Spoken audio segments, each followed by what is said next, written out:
Okay, hold on.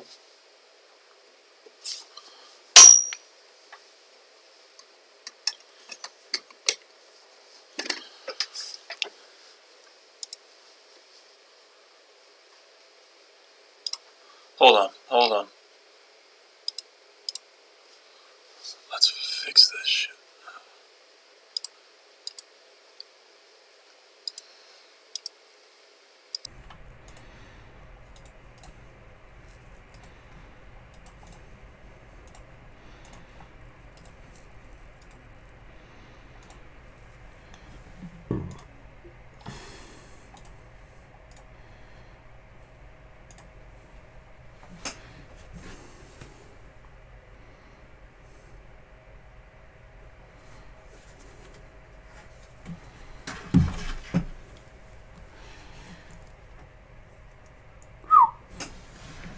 Let's get it, yeah.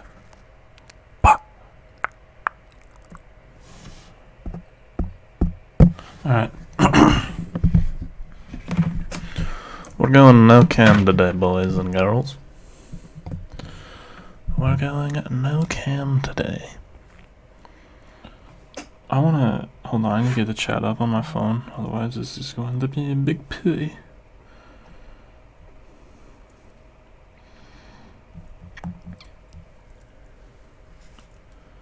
Hold on. Hold on, please.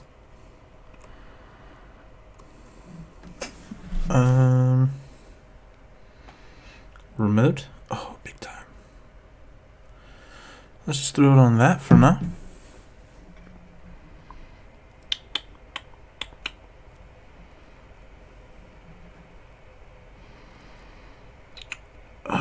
Is there any way for me to get my chat on the scene? Okay. Okay.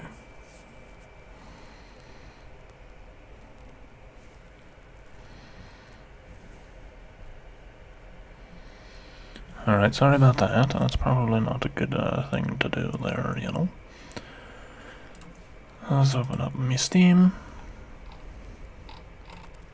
So I don't really know what to expect from this, but we are going to try it. Except I'm gonna need to have my chat on the old telephone. Do you know?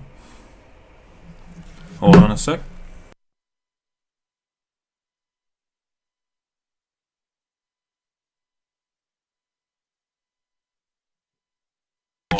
Beautiful.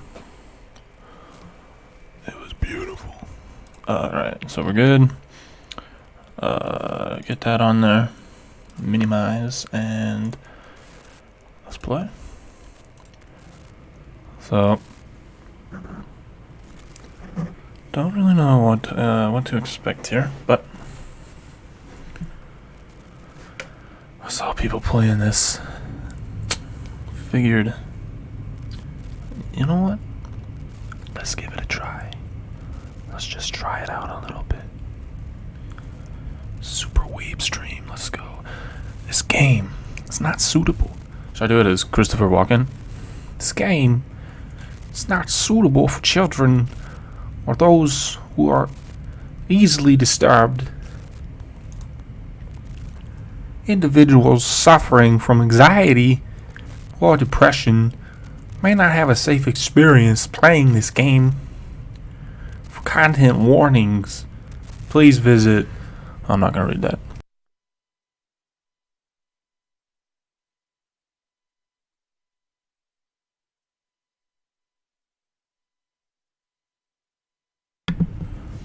By playing Doki's Literature Club, you agree that you are at least 13 years? I agree. Oh, look at that. Let's go full screen.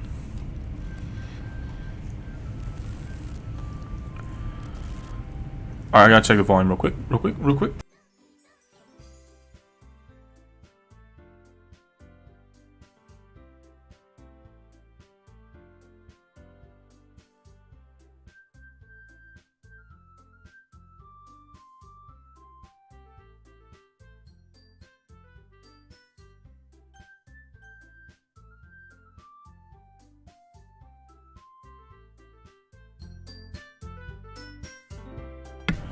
Alright, volume should be a little bit better, maybe, hopefully.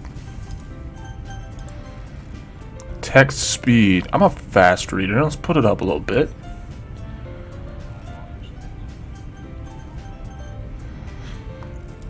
Let's just jump right in. Please enter your name. Oh, man. Jacques McCune.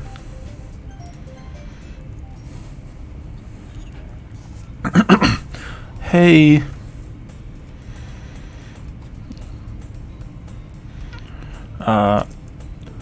I see an annoying girl running toward me from the distance, waving her arms in the air like she's totally oblivious to any attention she might draw to herself.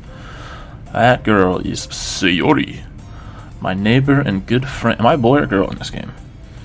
Friends since we were childrens. You know, the kind of friend that you'd never see yourself making out with today. But it just kind of works out because you've known each other for so long. Wow, I had forgotten how to read. We used to walk to school together on days like this, but starting around high school, she would oversleep more and more frequently, and I would get tired of waiting up. But if she's going to chase after me like this, I almost feel better off running away. However, I just sigh and idle in front of the crosswalk and let Sayori catch up to me. You know, I really need someone else to play the girl's voice, but that's alright.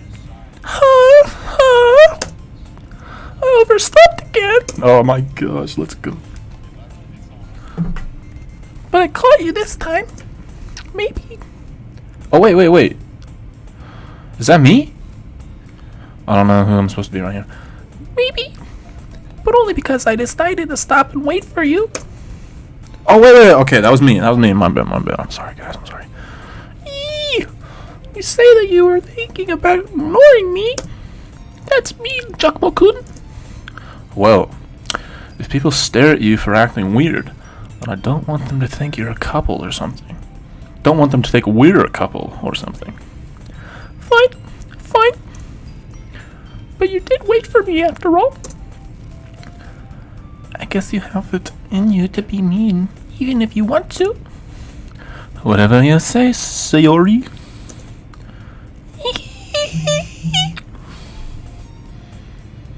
Wow. Apologize for my girl voices. They're not great. We cross the street together and make our way to school. As we draw near, the streets become increasingly speckled with other students making their daily commute. By the way, Jacques-kun, have you decided on a club to join yet? A club? I told you already.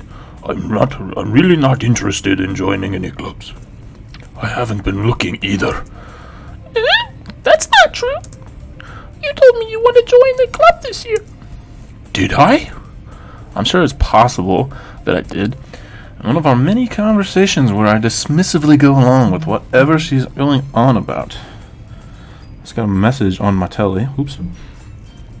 Sayori likes to worry a little too much about me when I'm perfectly content just getting by on an average while spending my free time on games and anime.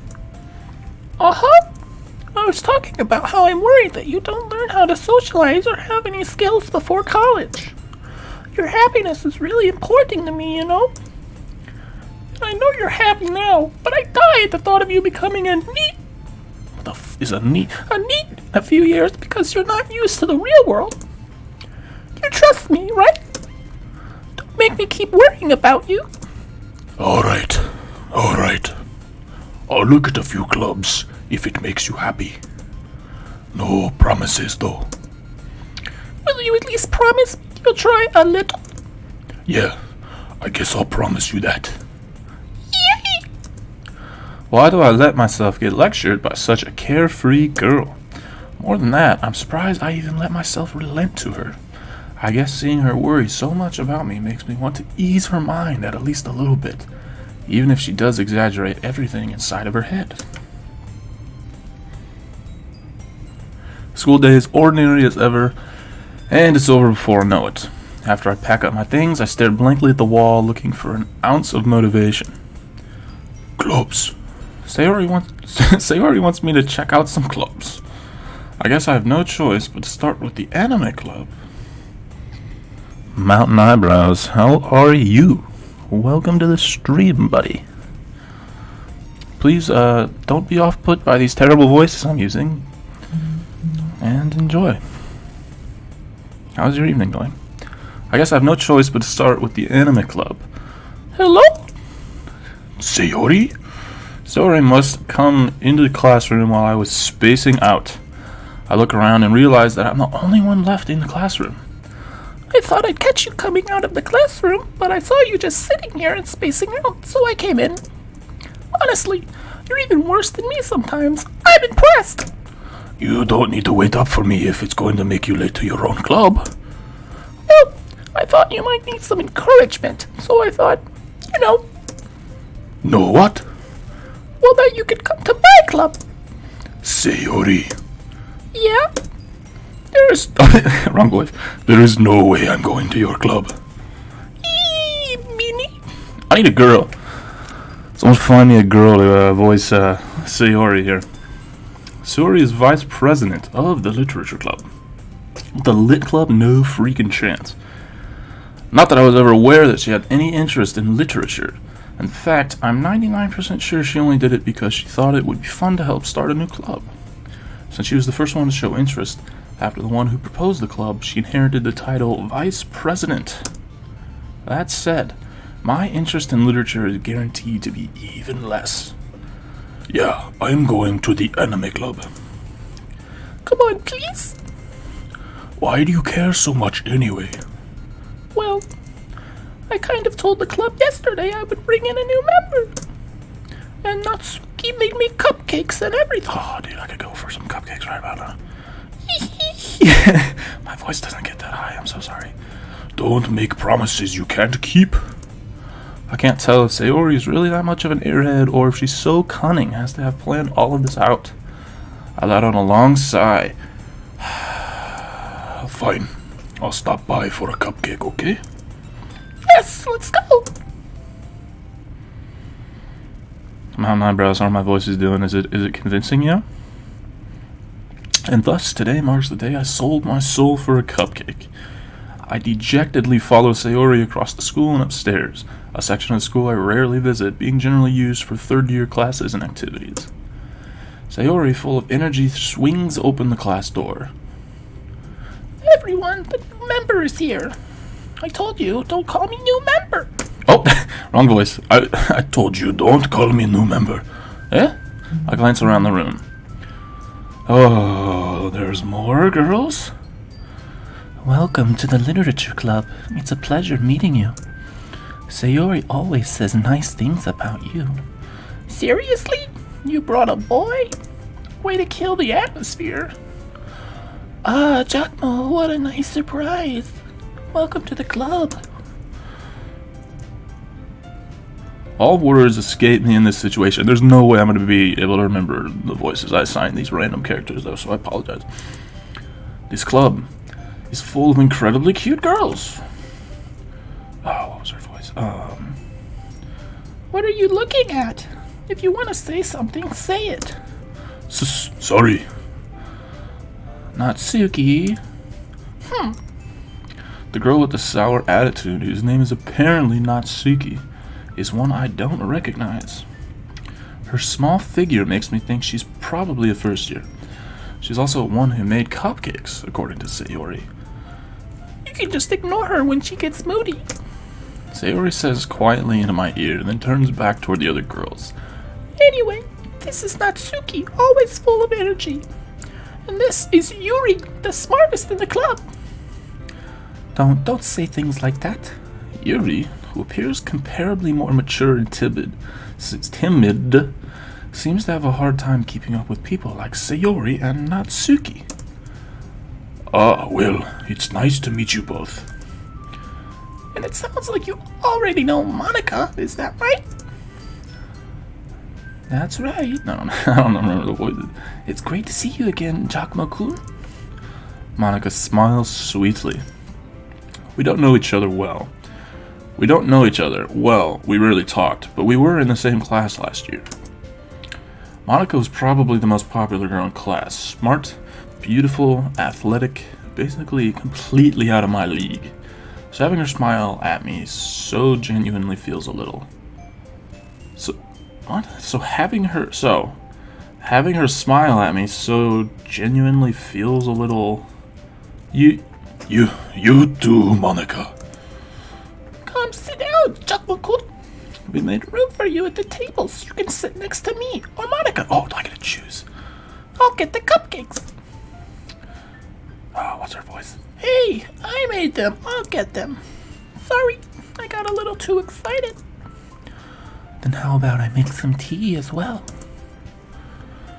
The girls have a few desks arranged to form a table. As Sora mentioned, it's been widened so that there is one space next to Monica and one space next to Sayori.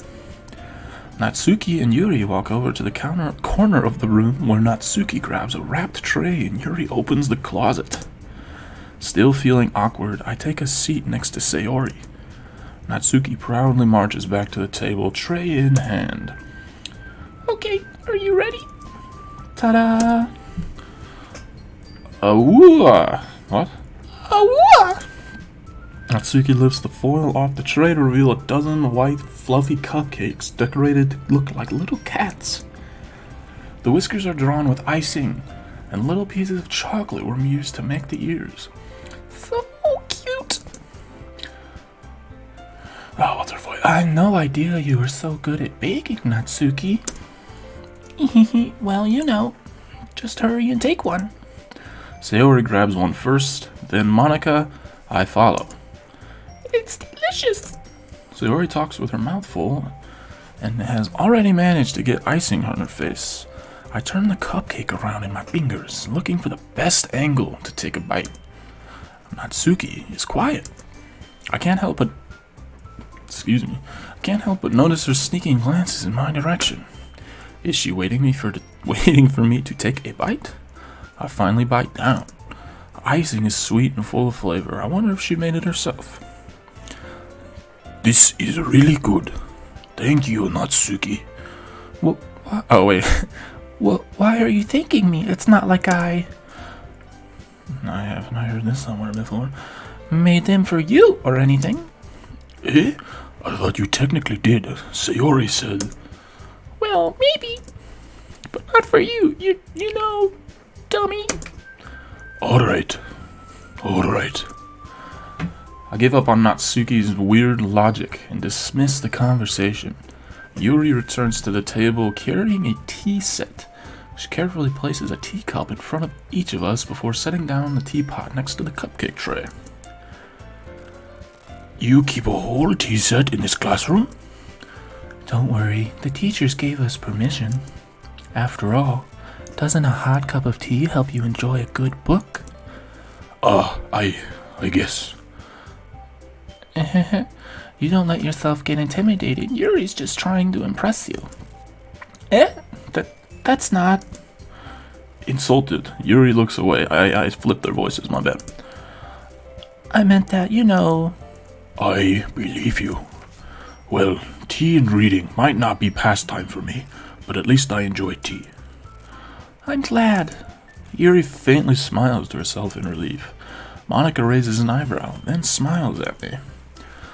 So what made you consider the literature club? I was afraid of this question. Something tells me I shouldn't tell Monica that I was practically dragged here by Sayori. Well, I haven't joined any clubs yet, and Sayori seemed really happy here, so... That's okay. Don't be embarrassed. We'll make sure you feel right at home, okay? As president of the literature club, it's my duty to make the club fun and exciting for everybody. For everyone, oops. Monica, I am surprised. How come you decided to start your own club? You could probably board a member for any of the major clubs. Weren't you a leader of the debate club last year? Well, you know, to be honest, I can't stand all the politics around the major clubs. It feels like nothing but arguing about the budget and publicity and how to prepare for events. I'd much rather take something I personally enjoy and make something special out of it. And if it encourages others to get into literature, then I'm fulfilling that dream. Monica really is a great leader. Are they holding hands? I'll allow it. Yuri also nods in agreement. Then I'm surprised there aren't more people in the club yet. It must be hard to start a new club. You could put it that way. Not many people are very interested in putting all of the effort to start something brand new. Especially when it's something that doesn't grab your attention, like literature. You have to work hard to convince people that you're both fun and worthwhile. But it makes school events, like the festival, that much more important. I'm confident that we can all really grow this club before we graduate. Right, everyone? Yeah! We'll do our best. You know it! Everyone enthusiastically agrees. Such different girls, all interested in the same goal. Monica must have worked really hard to find these three. Maybe that's why they were all so delightful by the idea of a new member joining. Though I still don't really know if I can keep up with their level of enthusiasm about literature. So, Giacomo-kun, what kind of things do you like to read? Well, considering how little I've read in these past few years, I don't really have a good way of answering that. Manga, I mutter quietly to myself, half joking. Natsuki's head suddenly perks up. It looks like she wants to say something, but she keeps quiet. Not much of a reader, I guess. Well, that can change. What am I saying? I spoke without thinking after seeing Yuri's sad smile. Anyway, what about you, Yuri? Well, let's see. Yuri traces the rim of her teacup with her finger. My favorites are usually novels that build deep and complex fantasy worlds. The level of creativity and craftsmanship behind them is amazing to me. And telling a good story in such a foreign world is equally impressive. Yuri goes on, clearly passionate about her reading. She seemed so reserved and timid since the moment I walked in, but it's obvious by the way her eyes light up that she finds her comfort in the world of books, not people. But you know, I like a lot of things. Stories with deep psychological elements usually immerse me as well. Isn't it amazing how a writer can so deliberately take advantage of your own lack of imagination to completely throw you for a loop? Anyway, I've been reading a lot of horror lately. I read a horror book once. Oh, water break.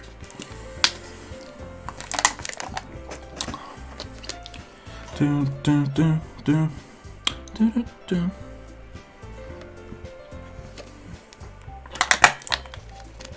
Yo, anybody listening? If you have any interest in hopping into Discord and reading some female voices, let me know. I do not do them justice in any way.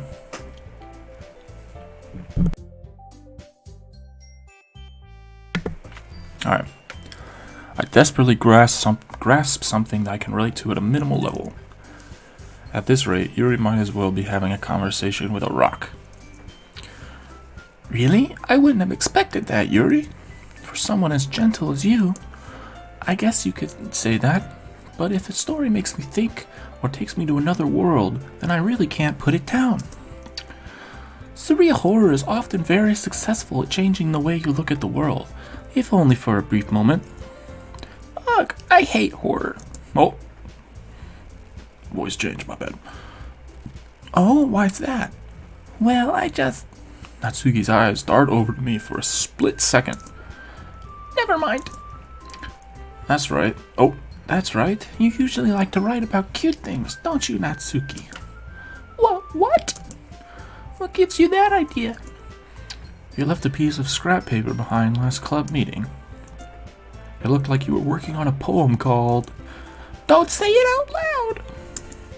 I give that back. Fine. Your cupcakes, your poems, everything you do is just as cute as you are. Sayori sidles up behind Natsuki and puts her hands on her shoulders. I'm not cute.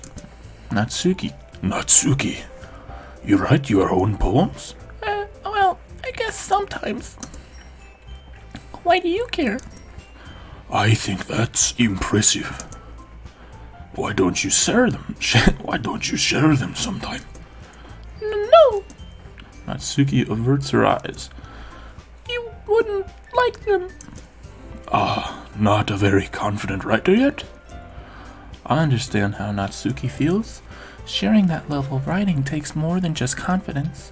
The truest form of writing is writing to oneself. You must be willing to open up to your readers, exposing your vulnerabilities and showing even the deepest reaches of your heart. Do you have writing experience too, Yuri?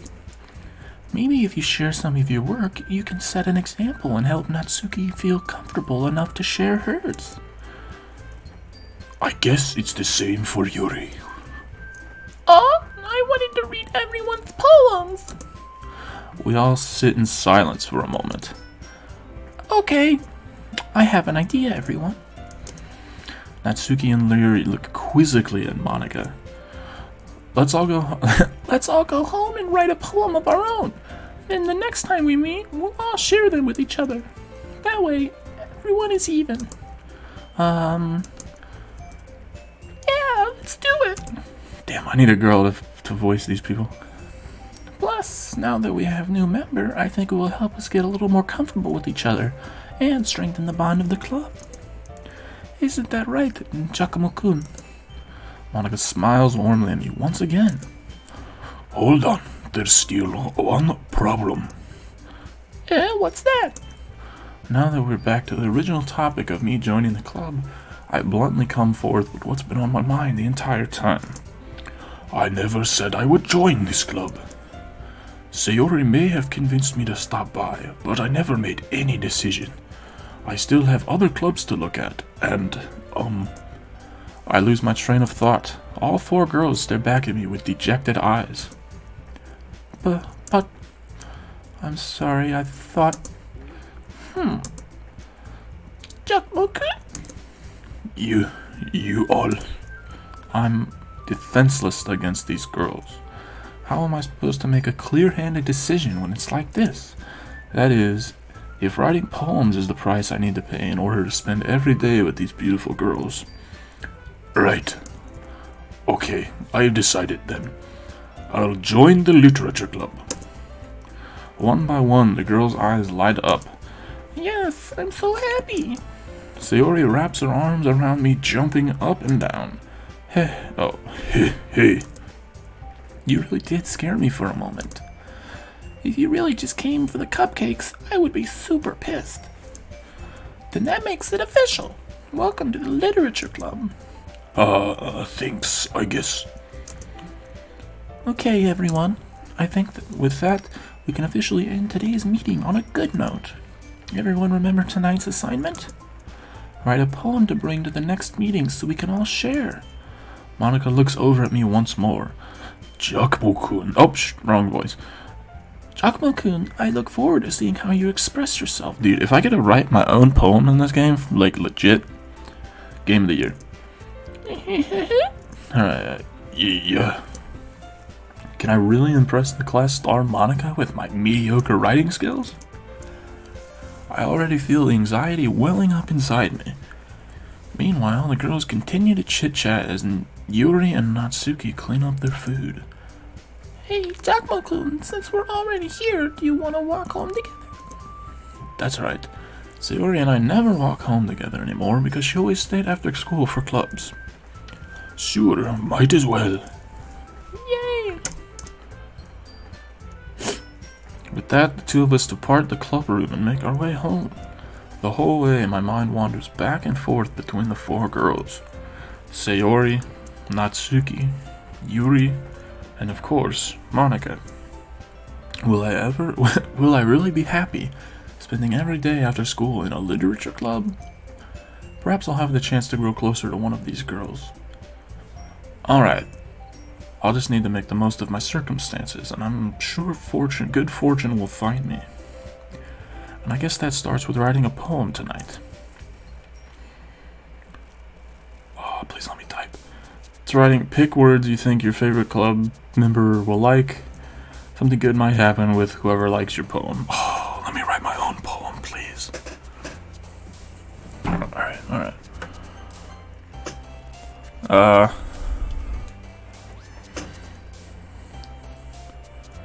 Passion. Broken.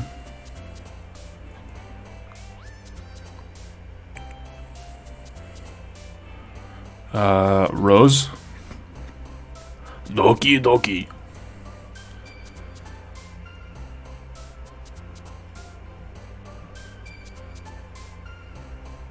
Covet.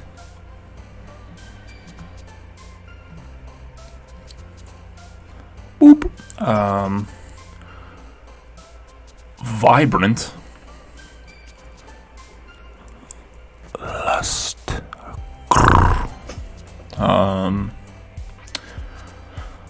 Let's go with, oh, what the fuck? Captive. Climax, yeah. Yeah. Happiness. Entropy. Entropy? Entropy? We'll go with amazing.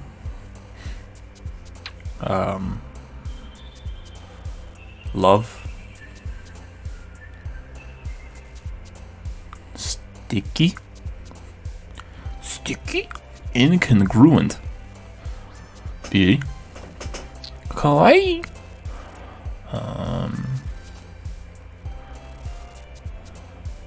Sadness. Extreme. Parfait. Is this like yogurt? I'll go giggle. Kiss. Nipple.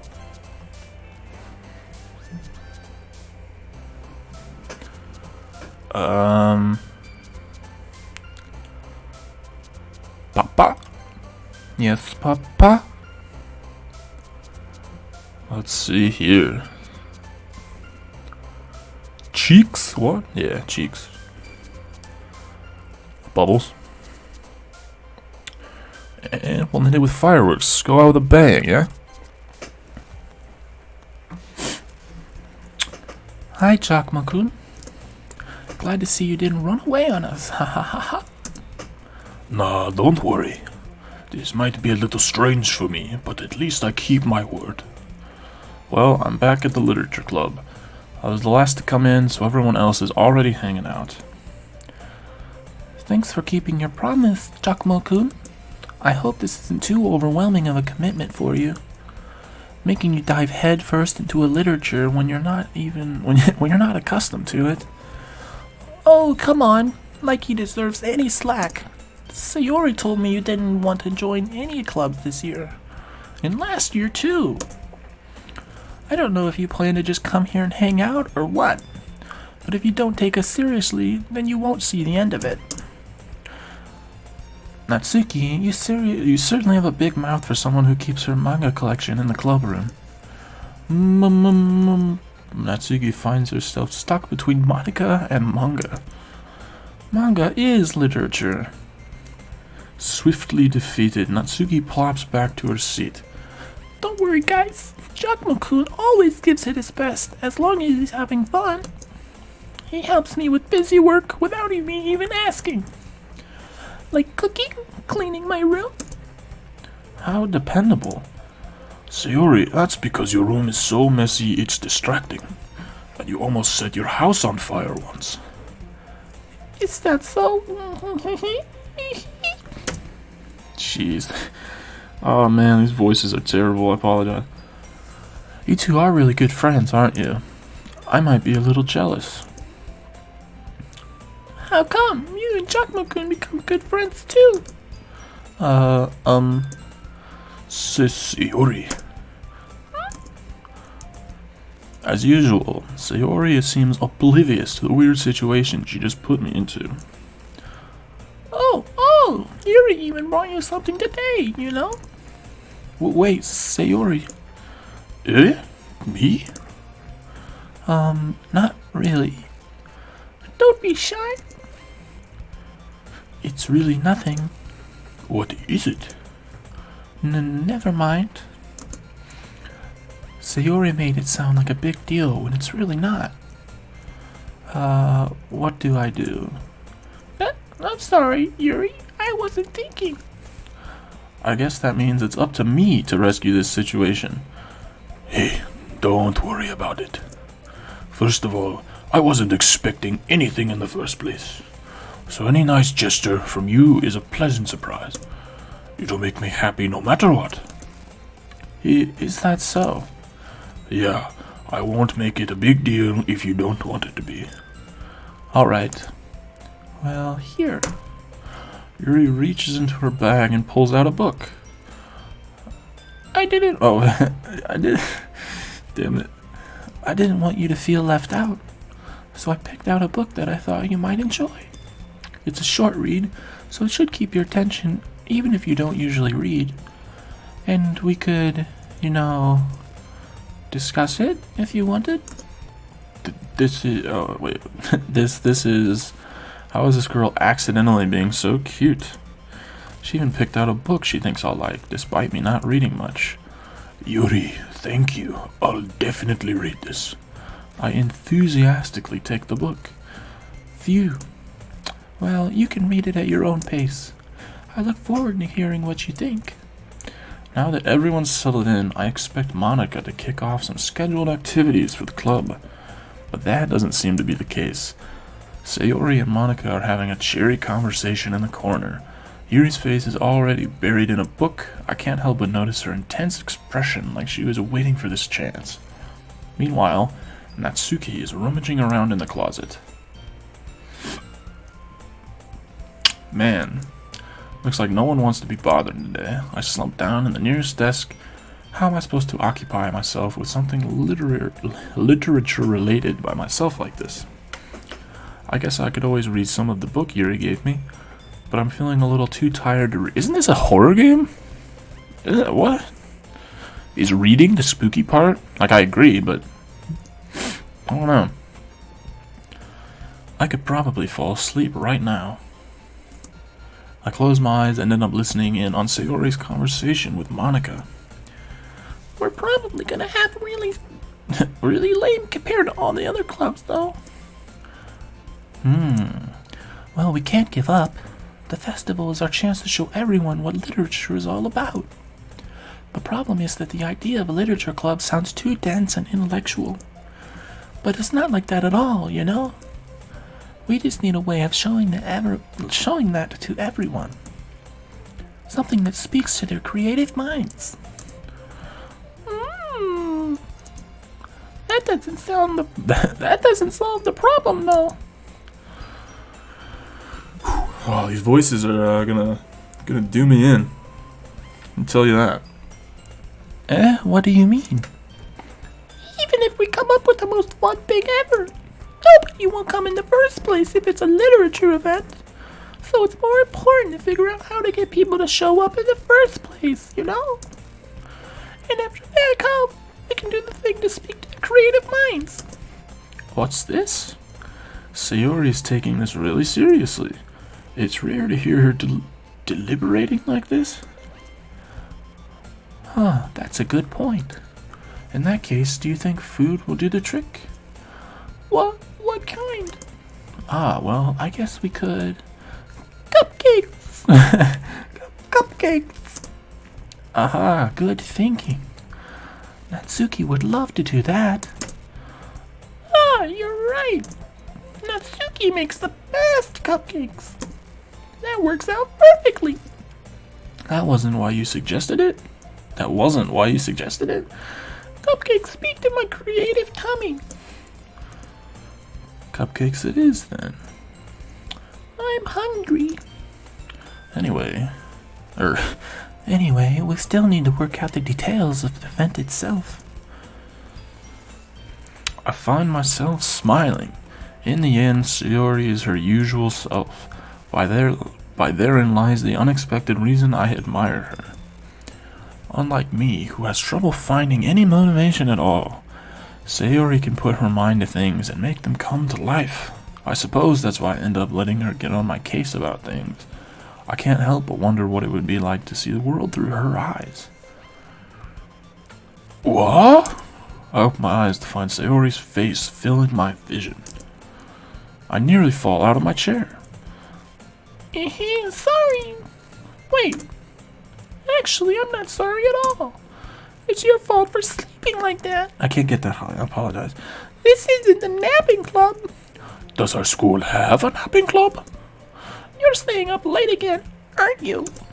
Now that you're in the club, you're gonna have less time for anime, you know? You'll need to get used to it. Don't say that so loud. I glance over my shoulder to see if Monica overheard. It's true though. I really need a female to to help me do this. It's true though. Yeah? I know. You're always looking out for me, Sayori. It's what I do best. That's the problem. What about you? You look out for me better than you look out for yourself. You're still oversleeping every day, aren't you? No, not every day. That's not very convincing. How many days this past week have you gotten up on time? It's a secret. I knew it. Come on. At least they give me the benefit of the doubt. This music in the background is just super annoying. I can't even do that. Look, Sayori, it's written all over you. Yeah. Oh, 1 sec. Let me check my telly.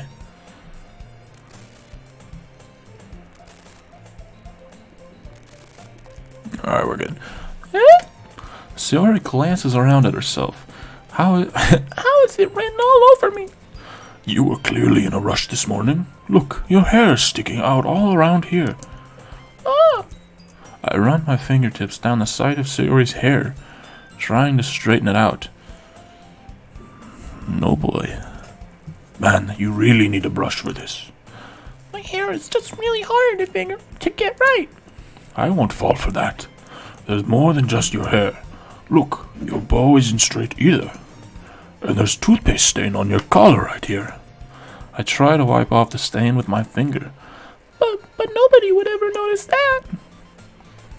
Well, you got me. Of course they would. Nobody's gonna tell you about it because they don't want to embarrass you. Fortunately, I really don't care about that. Hey, you meanie. And you don't even keep your blazer buttoned up. Seriously, Sayori. Why do you think you don't have a boyfriend yet? That's super mean. Sorry, but you'll thank me later. I start to button her blazer from the bottom. What? What is happening right now? Once you see how much better it looks, you'll change your mind. What is happening right now? I think she's more than capable of doing that herself. This is so funny. What is? Well, I was just thinking how weird it is to have a friend who does these kind of things. Eh? Don't say that. You'll make me feel weird about it, stupid. It's okay though. I'm happy we're like this. Aren't you? I guess. Hey, be careful. The button might come off. Why is this one so hard to close? I struggle to fully close the button near her chest. Does this thing even fit you properly? It did when I bought it. So, okay, I don't think I'm supposed to verbally say that. If you ever buttoned it, you would have noticed sooner that it doesn't fit you anymore. What are you smiling about? It means my boobs got bigger again. Don't say that out loud. Anyway, we look much better now, so... why doesn't it feel strange to see Sayori's blazer button up like that? But it's so stuffy. It's not worth it at all. Sayori hastily unbuttons her blazer once more. Phew. It's so much better. Sayori puts her arms out and twirls around. So if I keep it unbuttoned, then I won't get a boyfriend, right? What kind of logic is that? And why are you saying that like it's a good thing? Because if I had a boyfriend, then he wouldn't even let you do things like this. That's because I'll fuck him up. I'll kick his ass. Just joking. Just joking. I'm a good character. Giacomo-kun is a nice, good, law-abiding person. And you take care of me better than anyone else could. Anyone else would anyway. So that's why I'm keeping it unbuttoned. Stop saying all these embarrassing things. Yeah? I didn't say anything embarrassing. Jeez. Well, anyway, let's just focus on trying to wake up a little earlier. Only if you could focus on going to bed earlier. Fine. It's a deal.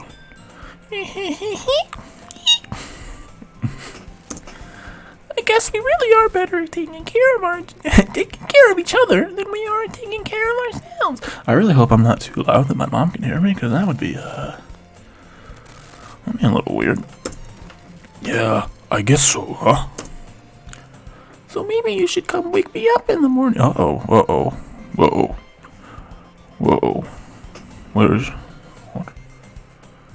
Where is this leading to? Alright, quick ASMR break. I'm gonna eat this cookie right next to the mic. You guys can enjoy it. It's so stale.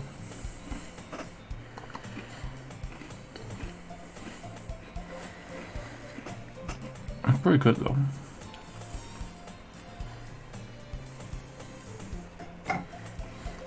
I'm gonna mute it real quick and take a drink of water.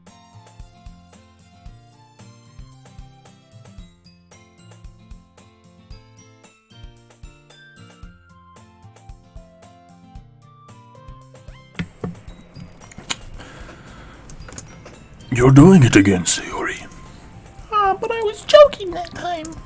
Man, it's impossible to tell with you sometimes. Okay, everyone. Eh? Monica suddenly calls out, Why don't we share the poems we wrote now? Yay!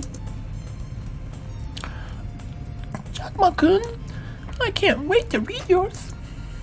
Yeah, same. Also, I don't know what kun means, so probably doesn't make any sense next to my name. I just know it's like a Japanese suffix type thing.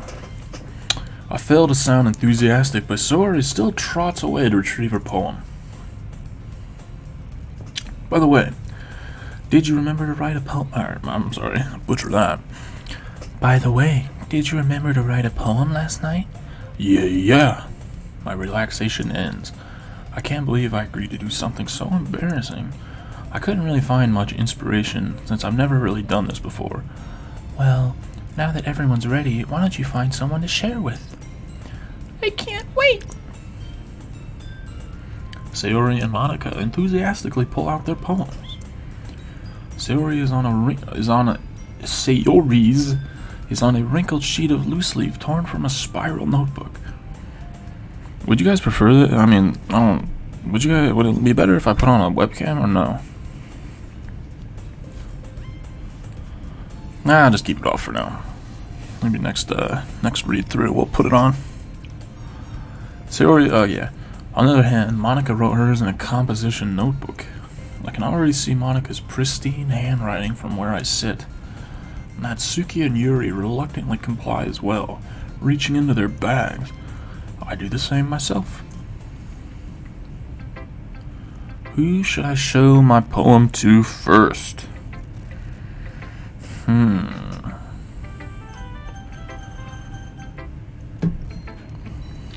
What do you guys think? Anybody in chat have a preference? I don't even know if anyone's in chat. I got a weird setup here and I can't see chat that well and who's in, but if anybody has a preference at all with whom I share my poem, let me know. Actually, I'm gonna use this for a bathroom break, so if anyone comes in here and has a preference, let me know.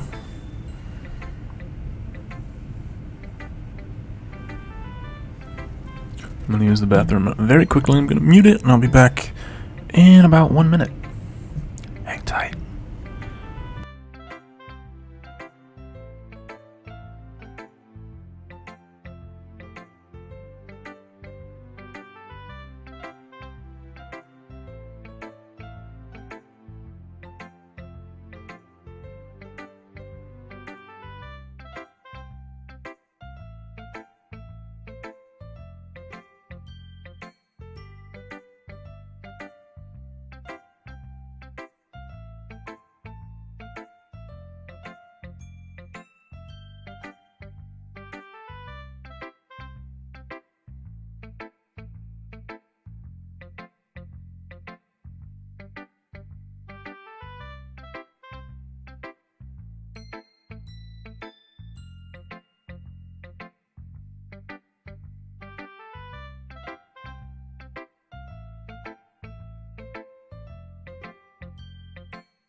Alright, well, if we don't have any preferences or anything, I will flip a coin. Here we go. Flip 2 coins. And with the winners of that, we'll put into another coin. Okay. First coin, heads is Sayori, tails is Natsuki.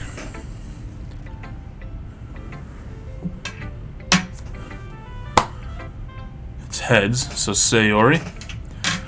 Second coin, Yuri is heads, Monica is tails.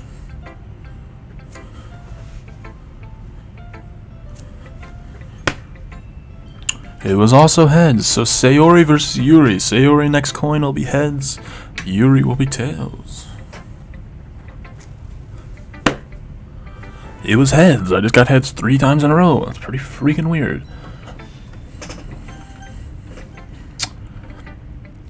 No, we're going Monica.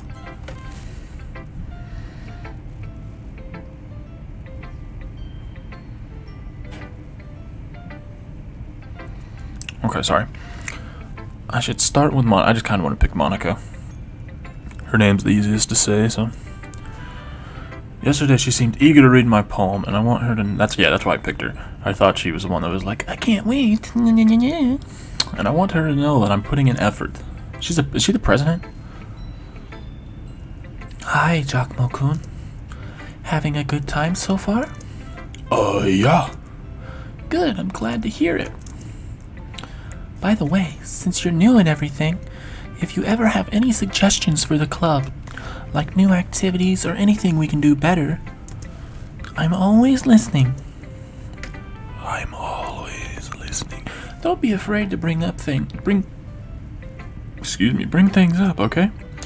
Alright, I'll keep that in mind. Of course I'll be afraid to bring things up. I'm much better off just going with the flow until I'm more settled in. Anyway, want to share your poem with me? It's kind of embarrassing, but I guess if I have to. Don't worry, Giacomo-kun. We're all a little embarrassed today, you know? But that's, But it's that sort of barrier that we'll all learn to get past soon. Yeah, that's true. I hand Monica my poem. I like this one. It makes me think of something Sayori would like. Is that so? You and Sayori are really good friends, right? I wouldn't be surprised if you had those sort of things in common. Well, we may be good friends, but Sayori and I are actually really different. Well, that may be the case, but maybe there are also some similarities you wouldn't expect. The way she talks about you, it sounds like the two of you really care about each other's well-being. Even if you show it in different ways, it ends up being more similar than you think. So I think that's the kind of vibe I get when reading your poem. You sure you're not reading into this too much? I could be. Oh gosh, I sound like Yuri. But in any case, Sayori's writing has a kind of gentle feel to it. I can tell that she likes exploring with emotions, like happiness and sadness. Who knew that someone so happy would enjoy some sad things too? Yeah, that's totally unexpected. Well, to each their own. And you shouldn't be afraid to experiment a little bit, either. I'm sure I'll end up trying different things a lot. It could take a while before I feel comfortable doing this. That's okay. I'd love to see you try new things. That's the best way to find the kind of style that suits you. Everyone else might be a little biased toward their own kinds of styles, but I'll always help you find what suits you the most. So don't force yourself to write the way everyone else wants you to write. It's not like you have to worry about impressing them or anything. Anyway, do you want to read my poem now? Don't worry, I'm not very good. You sound pretty confident for someone who claims to be not very good. Well, that's because I have to sound confident. That doesn't mean I'll always feel that way, you know? I see. Well, let's read it then. Hole in the wall. It couldn't have been me. See the direction the spackle protrudes? A noisy neighbor? An angry boyfriend? I'll never know. I wasn't home. I peer inside for a clue. No, I can't see. I reel blind, like a film left out in the sun. But it's too late. My retina's already scorched with a permanent copy of the meaningless image. It's just a little hole. It wasn't too bright. It was too deep, stretching forever into everything. A hole of infinite choices. I realize now that I wasn't looking in, I was looking out, and he, on the other side, was looking in. So, what do you think? It's very freeform, if that's what you call it. Sorry, I'm not really the right person to ask for feedback. It's okay. Or that kind of style has gotten pretty popular nowadays. That is, a lot of poems have been putting emphasis on the timing between words and lines. When performed out loud, it can really be powerful. I know I butchered that, but that's alright. What was the inspiration behind this one? Well, I'm not sure if I know how to put it. I guess you could say that I had some kind of epiphany recently. It's been influencing my poems a bit. An epiphany? Yeah, something like that. I'm kind of nervous to talk about deep stuff like that because it's kind of coming on strongly. Maybe after everyone is better friends with each other. Anyway, here's Monica's writing tip of the day. Sometimes when writing a poem or a story, your brain gets too fixated on a specific point. If you try hard to make it perfect, then you'll never know any progress. Just force yourself to get something down on the paper and tidy it up later. Another way to think about it is this. If you keep your pen in the same spot for too long, you'll just get a big dark puddle of ink. So just move your hand and go with the flow. That's my advice for the day. Thanks for listening. Alright, who are we feeling next?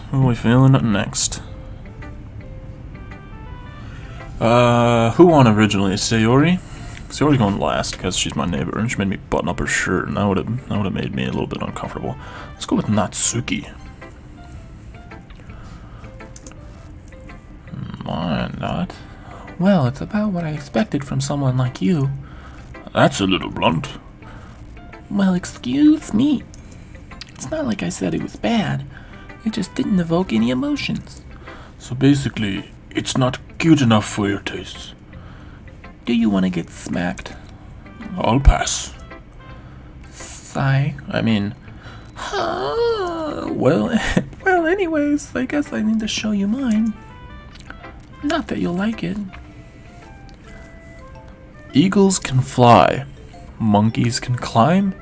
Crickets can leap. Horses can race. Owls can seek. Cheetahs can run. Eagles can fly. People can try. But that's about it. Yeah, I told you that you weren't gonna like it. I like it. What? Just be honest. I am. Why are you so convinced that I wouldn't like it? Well, because everyone in high school thinks that writing has to be all sophisticated and stuff. So people don't even take my writing seriously. But isn't that the point of poems? For people to express themselves? Your writing style wouldn't make your message any less valid. Yes, exactly. I like when it's easy to read, but if it hits you hard, like in this poem, seeing everyone around you do great things can be really disheartening. So I decided to write about it. Yeah, I understand. But the other nice thing about simple writing is that it puts more weight on the wordplay. Like I set up for a rhyme at the end, but then made it fall flat on purpose. It helps bring out the feelings in the last line. So you did. I guess more went into it than I realized. That's what it means to be a pro. I'm glad you learned something. Didn't expect that from the youngest one here, did you? Yeah, I guess not. I decided to humor her with that last comment. Sorry. I don't really care how old everyone is, but if Natsuki is feeling proud, then I won't take that away from her. Let's go, Yuri. Yuri stares at the poem. A minute passes, more than enough time for her to finish reading. Oh, sorry. I forgot to start speaking. It's fine, don't force yourself. I'm not. I just need to put my thoughts into words. Hold on. Okay. This is your first time writing a poem, right? Yeah. Oh, what the fuck was that weird noise? Why do you ask? I'm just making sure. I guessed that it might be after reading through it. Ah, so it's that bad. No! Did I just raise my voice? Ooh, I'm so sorry. Yuri blushes and her face in her hands. I couldn't help but notice that it's been several minutes and we really haven't gotten anywhere. Might take Yuri a while to get used to new people. It's fine, I really didn't notice. What were you saying? Right, it's just that there are specific writing habits that are usually typical of new writers, and having been through that myself, I kind of learned to pick up on them. I think the most noticeable thing that I recognize in new writers is that they try to make their style very deliberate. In other words, they tend to pick a writing style separate from the topic matter, and they fit the two together. The end result is that both the style and the expressiveness are weakened. Once Yuri finds her train of thought, it's as if her demeanor totally changes. Her stammering is completely gone, and she sounds like an expert. Of course, that's not something you can be blamed for. There are so many different skills and techniques that go into writing even a simple poem. Not just finding them and building them, but getting them to work together. Getting them to work together is probably the most challenging part. It might take you some time, but it all comes with practice and by learning by example and trying new things. I also hope that everyone else in the club gives you valuable feedback. Natsuki can be a little bit biased though. Biased? How? Well, never mind. I shouldn't be talking about people like that. Sorry. Whoa, my stomach just made a weird noise. It's fine. I'm not sure if Yuri is apologizing to herself, to me, or to Natsuki. Do you mind if I read your poem now? Please do. I'd love to share my thought process behind it. Yuri smiles dreamily, as if that's a rare opportunity for her, which itself is kind of funny. After all, isn't this supposed to be a literature club? It's kind of hard to read. Ghost under the light. The tendrils of my hair illuminate beneath the amber glow. Bathing. It must be this one. The last remaining streetlight to have withstood the test of time. The last yet to be replaced by the sickening blue-green hue of the future. I bathe. Calm, breathing air of the present, but living in the past. The light flickers. I flicker back. I'm sorry I have such terrible handwriting. Yeah, your handwriting was really difficult to read, I ain't gonna lie. I'm sorry I have such terrible handwriting. What? I wasn't thinking that at all. I really was. I'm lying straight to your face. Your handwriting's poopy. But it took you a long time to read. Yeah, I know, I'm a bad reader. Well, I just don't read script very often. I actually think your handwriting is pretty. It's not, it's crap. That's a relief. Also, I liked the poem. Even though it's short, it was really descriptive. It wasn't too short? I usually write longer poems. Not at all. I'm really glad you liked it. I'll be honest, since it's your first time sharing, I wanted to write something a little more mild. Something easy to digest, I suppose. Are you into ghosts, Yuri? Yeah. Actually, the story isn't about a ghost at all, Giacomo-kun. Really? I must have totally missed the point. Well, I suppose you did only glance it over, after all. But remember that poets often express their own thoughts, feelings, and experiences in their works. They usually do more than tell a simple story or paint a picture.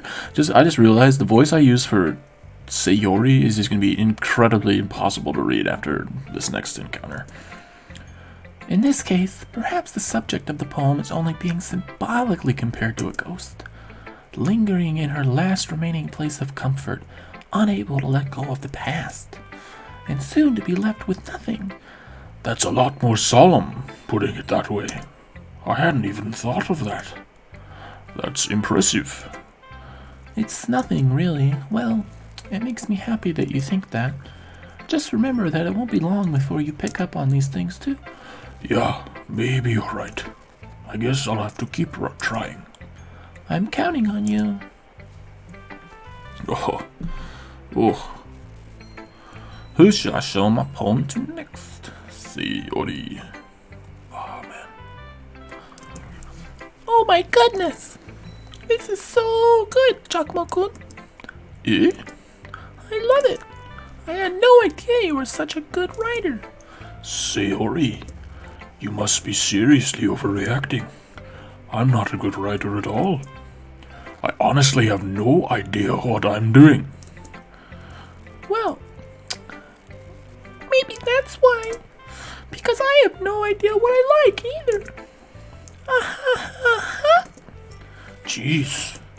Yuri's opinion was way more constructive than this. Are you sure you don't like it just because I wrote it? Yeah? Well, I'm sure that's part of it. I think I understand you more than a lot of other people, you know? So when I read your poem, it's not just a poem. It's a Chakmo-kun poem. My goodness. And that's what makes it feel extra special. Like I can feel your feelings in it.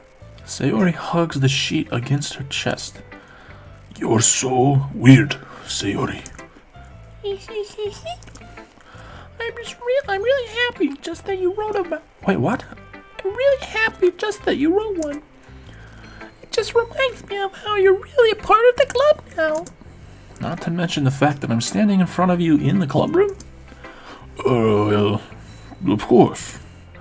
I'm not really into it yet, but that doesn't mean I'll break my promise. See? It's like I said before, Chakmo-kun. Deep down, you're not selfish at all, you know? Trying new things like this for other people. That's something that only really good people do. Thanks, Sayori. I'm not sure if Sayori sees the full picture of my motive here. Then again, I can't deny that she's part of the reason I joined, knowing how much this means to her and all. Yeah. And I'm gonna make sure you have lots of fun here, okay? That will be my way of thanking you. All right, I'm going to hold you to that then. Yay! Now you'll read my poem too, right? Don't worry, I'm really bad at this. We'll see about that. Dear sunshine, the way you glow through my blinds in the morning, it makes me feel like you missed me, kissing my forehead to help me out of bed, making me rub the sleepy from my eyes. Are you asking me to come out and play? Are you trusting me to wish a rainy day? I look above, the sky is blue, it's a secret, but I trust you too. If it wasn't for you, I could sleep forever, but I'm not mad. I want breakfast. Sayori, this is just a guess, but do you wait until the morning? Did you wait until the morning to write this? No, just a little bit. You can't answer just a little bit to a yes or no question. I forgot to do it last night. Well, at least that makes me feel a little better about myself. Don't be mean. I still tried my best. Yeah. I didn't mean to say that it was a bad poem. It came out nice. Or how should I put it? It sounds just like you. Really? Wait, hold on.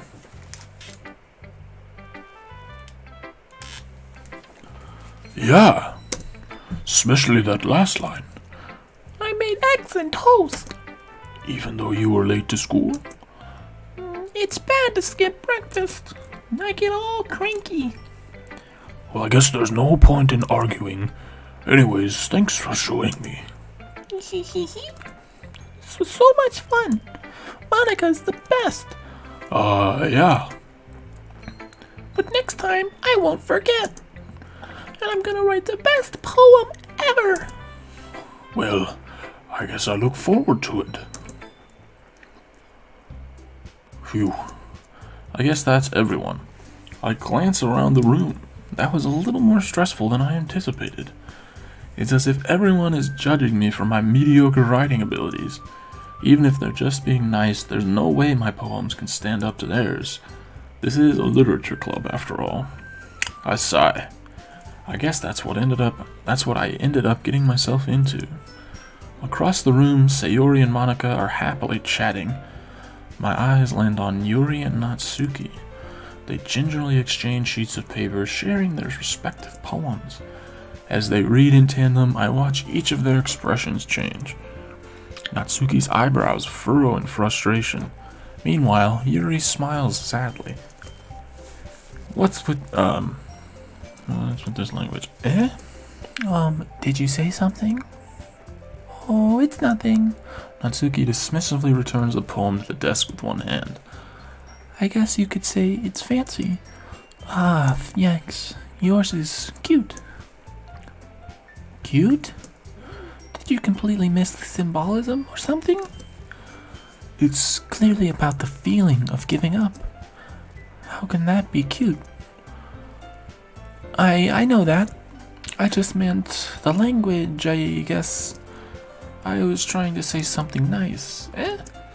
You mean you have to try hard to come up with something nice to say? Thanks, but it didn't really come out nice at all. Well, I do have a couple suggestions. If I was looking for suggestions, I would have asked someone who actually liked it. Oh, don't ask me, please don't ask me. Which people did, by the way. Sayori liked it, and Giacomo-kun did too. So based on that, I'll gladly give some suggestions of my own. First of all, excuse me, I appreciate the offer, but I've spent a long time establishing my writing style. I don't expect it to change anytime soon. Oh, shoot. I just skipped through two of those. My bad. Giacomo-kun liked my poem too, you know. I'm not gonna lie. Sayori had a good poem. The rest of them were kinda gross. He even told me he was impressed by it. Natsuki suddenly stands up. Oh? I didn't realize you were so invested in trying to impress our new member, Yuri. That's not what I... You're just... Yuri stands up as well. Maybe you're just jealous that Giacomo-kun appreciates my advice more than he appreciated yours. Huh? And how do you know he didn't appreciate my advice more? Are you that full of yourself? I can't do the difference between these two voices. No. If I was full of myself, I would deliberately go out of my way to make everything I do. Oops, I just passed that up.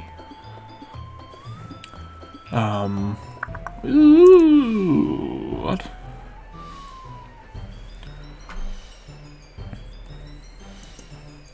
Oh wait, Sayori's voice is the worst. Is everything okay? Well, you know what?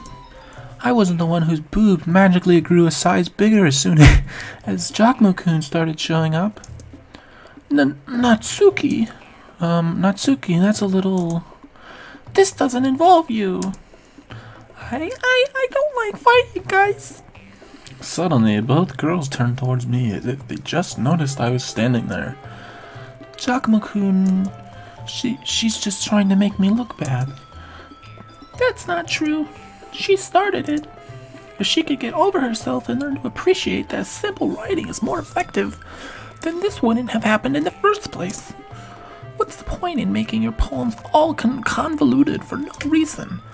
The meaning should jump out at the reader, not force them to have to figure it out. Help me explain that to her, Giacomo-kun. Well, wait! There's no... Wait, what's her voice sound like? There's a reason we have so many deep and expressive words in our language. It's the only way to convey complex feelings and meaning the most effectively. Avoiding them is not only unnecessarily limiting yourself, it's also a waste. You understand that, right, Giacomo-kun? Well, How did I get dragged into this in the first place? It's not like I know anything about writing, but whomever I agree with, they'll probably think more highly of me.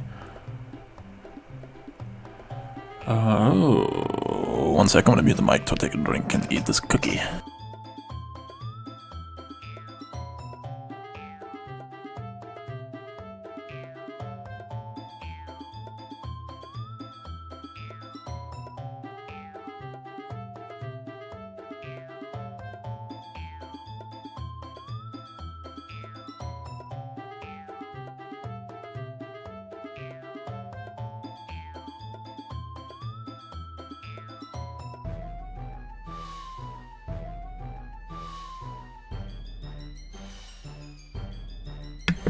Alright, what are we feeling here?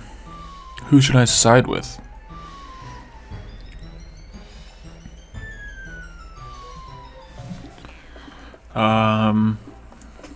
So of course that's going to be. So do I just default to Sayori and play it safe, you know? Because I could potentially have them both being like not uber happy with me. I think we're gonna side with Yuri. She went out of her way to make her boobs bigger for me, and I respect that. Natsuki, you're right that I liked your poem. See? Wait, that's not an excuse for you to be so mean. You shouldn't pick a fight just because someone's opinion is different. That's not what That's not what happened at all. Yuri wouldn't even take my poem seriously. I understand. Yuri, you're a seriously talented writer. It's no secret that I was impressed. well, that's... But here's the thing. No matter how simple or refined someone's writing style is, they're still putting feelings into it, and it becomes something really personal. That's why Natsuki felt threatened when you said her poem was cute.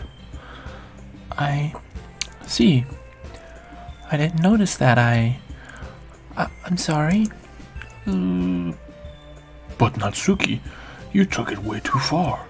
Yuri means well, and if you just told her how you felt, then this wouldn't have happened in the first place. Are you kidding? That's exactly what I did. And it was her that... Natsuki, I don't remember her voice. Natsuki, I think that's enough. You both said some things that you didn't mean. Yuri apologized. Don't you think you should too? Natsuki clenches her fist. In the end, nobody has taken her side. She's trapped at this point, being defiant She's trapped at this point, being defiant only because she can't handle the pressure. I end up even feeling bad for her. Sometimes when I'm hurt, it helps to take a walk and clear my head. Sayori, she doesn't need to... You know what? I'm going to do that. It'll spare me from having to look at all your faces right now. Without warning, Natsuki snatches her own poem up from that desk and storms out. One sec, give me 2 seconds.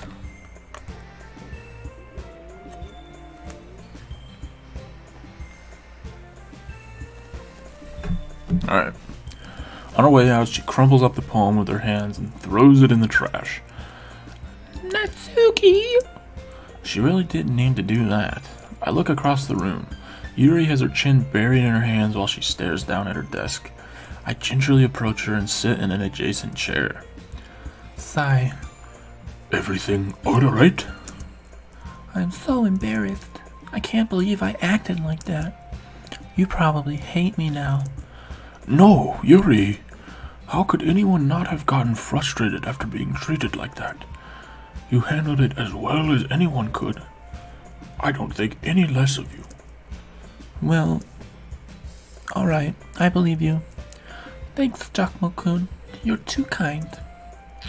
I'm thankful to have you a part of this club now. It's nothing. One more thing. That one thing that Natsuki said about, I would never do anything so shameful. So, What thing did Natsuki say? well, never mind that. I'm going to make some tea. Ah, good idea. Yeah, I could go for some tea right now. Some tea with some honey. Oh. I'm gonna have to wake up early and go get some tea. Make enough for more than one person, okay? Yeah. Yeah, I don't know what it sounds like. Okay, everyone. It's just about time for us to leave. How did you all feel about sharing poems? It was a lot of fun. Well, I'd say it was worth it. It was alright. Well, mostly. Giacomo-kun, how about you? Yeah, I'd say the same. It was a neat thing to talk about with everyone. Awesome. In that case, we'll do the same thing tomorrow. Yes, let me go write more poems. And maybe you learned something from your friends, too. So your poems will turn out even better. I think to myself, I did learn a little more about the kinds of poems everyone likes. With any luck, that means I can pass... What? That's not even part of the word. That means I can at least do a better job impressing those I want to impress. I nod to myself with a newfound determination. Giacomo-kun, ready to walk home? Sure, let's go.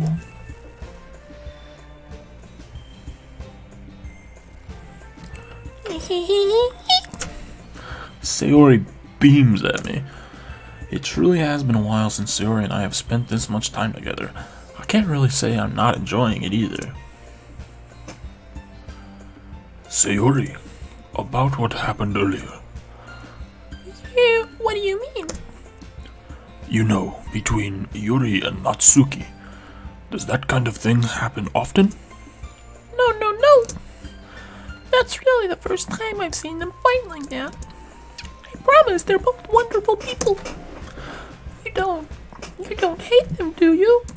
No, I don't hate them. I just wanted your opinion, that's all.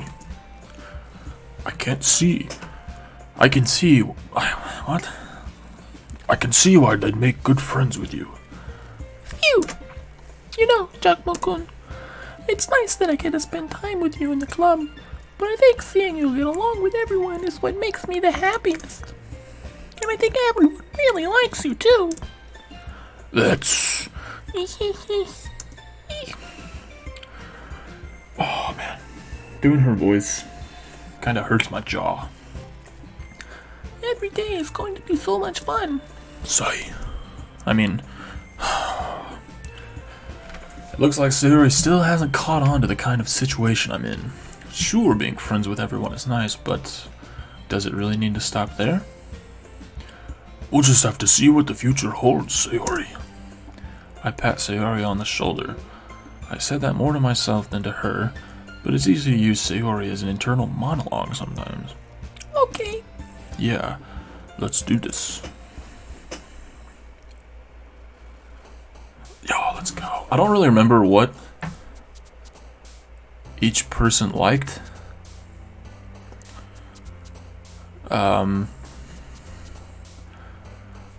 Natsuki likes cute stuff. No. Yeah, she likes cute stuff. Sayori likes simple stuff. Purple hair. Yuri likes, I don't know. Let's just go with some more stuff. Together. Passion. Valentine. There's gonna be a love poem, baby.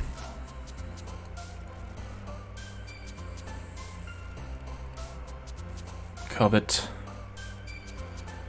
So let's just pick all things that could probably go with like a love poem. Sparkle, maybe?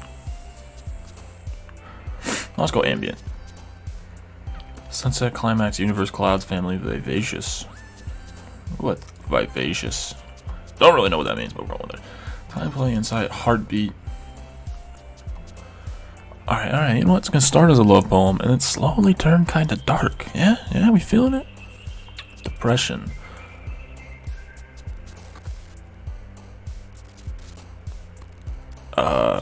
Forgive. Whisper. So it got a little dark. Ooh, someone just started following me on Instagram. Cool. And then it's gonna kind of turn. No, it's gonna stay dark for a couple more.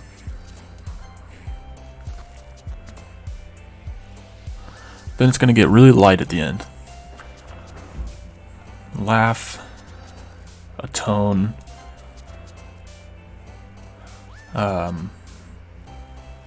Sunny. And then it's gonna end kind of romance. It's gonna end with some hard stuff again. Rose. And then it ends with a kiss. Oh, I guess that's not the lyrics one. It's gonna end with a question. Beautiful.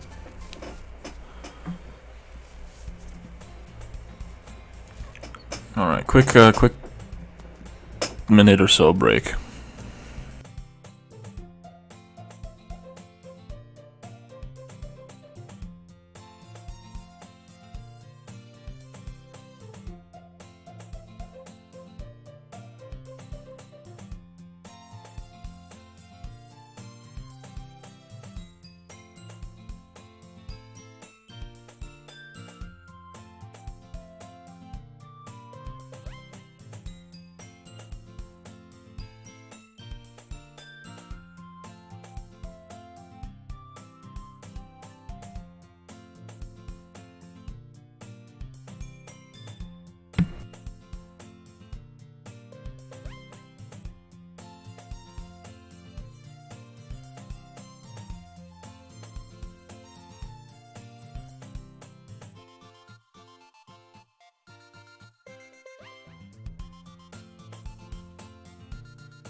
Well, I was just muted the last like 2 or 3 lines. I apologize. To recap, the furnace kicked on. If you hear that in the background, I apologize. But yeah, let's get back into it. Entering the club room, the usual scene greets me. Hey, Jackman-kun. Yo, Sayori. Looks like you're in a good mood today. Hee. I'm just still not used to being in the club. Or you being in the club, that's all. Is there static? You guys hear that? Is that just on my end?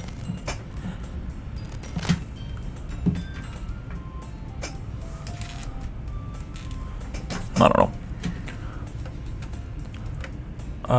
Yeah, I read that, right? I think I did. I see. That's a pretty simple thing to get you in a good mood.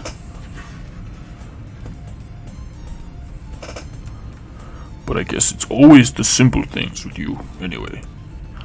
Speaking of which, I'm kinda hungry. Will you come with me to buy a snack? No thanks. Oh, that's so rude, Jackman-kun. No thanks. Eh? That's not like you at all. I have my reasons. Why don't we take a look at your purse, Sayori? Why that? All of a sudden? No reason, really. I just wanted to look at it. Sayori nervously retrieves her coin purse. She fumbles with the latch and gets it open. She then turns it upside down and lets its contents spill onto the desk. Only 2 small coins fill out. I knew it. I can see right through you, Sayori. That's not fair. How did you even know? Because I tried to rob you. It's simple. If you had enough money in the first place, you would have bought a snack before coming to the club room. So either you're not hungry and wanted an excuse to take a walk, or you plan to conveniently forget you spent all your money so that I would lend you some. But there's one more thing. You're always hungry. And so that only leaves one option. I give up. Don't make me feel guilty. If you feel guilty, that means you deserved to feel guilty. Ha ha ha ha. Yuri suddenly giggles. Eh? I didn't notice that she was listening in. Her face is in her book, as always.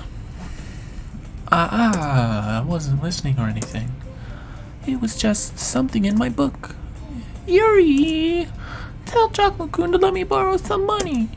Don't get me involved like that, Sayori. Besides, you should only buy what you can responsibly afford. And frankly, after pulling a mischievous little stunt like that, your suffering is fair enough retribution. I didn't mean that. I got too absorbed into my book, excuse me. I really like when you speak your mind, Yuri. It doesn't happen much, but it's a fun side of you. There's no way you could think that. You were right, You were right, though. Oh my goodness, these voices are gonna be the death of me. I did something bad, and now I have to accept the revolution. retribution. Yeah. Still. Coming from you, Sayori, I guess that's a little devil inside all of us, isn't there? Don't let her fool you. Sayori knows exactly what she's doing. After all, she told you guys she was bringing me to the club before she even told me. But you wouldn't have come if it weren't for the cupcakes. That's damn right. So I had to trick Natsuki into making them. Come on, give me more credit than that, Sayori. Whoa, what was that? Pop. Out of nowhere, something smacks Sayori in the face and tumbles onto the desk. Oh! What was... a cookie! Sure enough, it's a giant cookie wrapped in plastic. Sayori glances around. Is this a is this a miracle? It's because I paid my restitution. Retribution. Actually, that one almost worked. Ha. I was just gonna give it to you, but then I heard you blab about the cupcakes. It was totally worth seeing your reaction, though. Ha. Natsuki, that's so nice of you. I'm so happy. Ah, man, her voice. I'm losing my voice with her.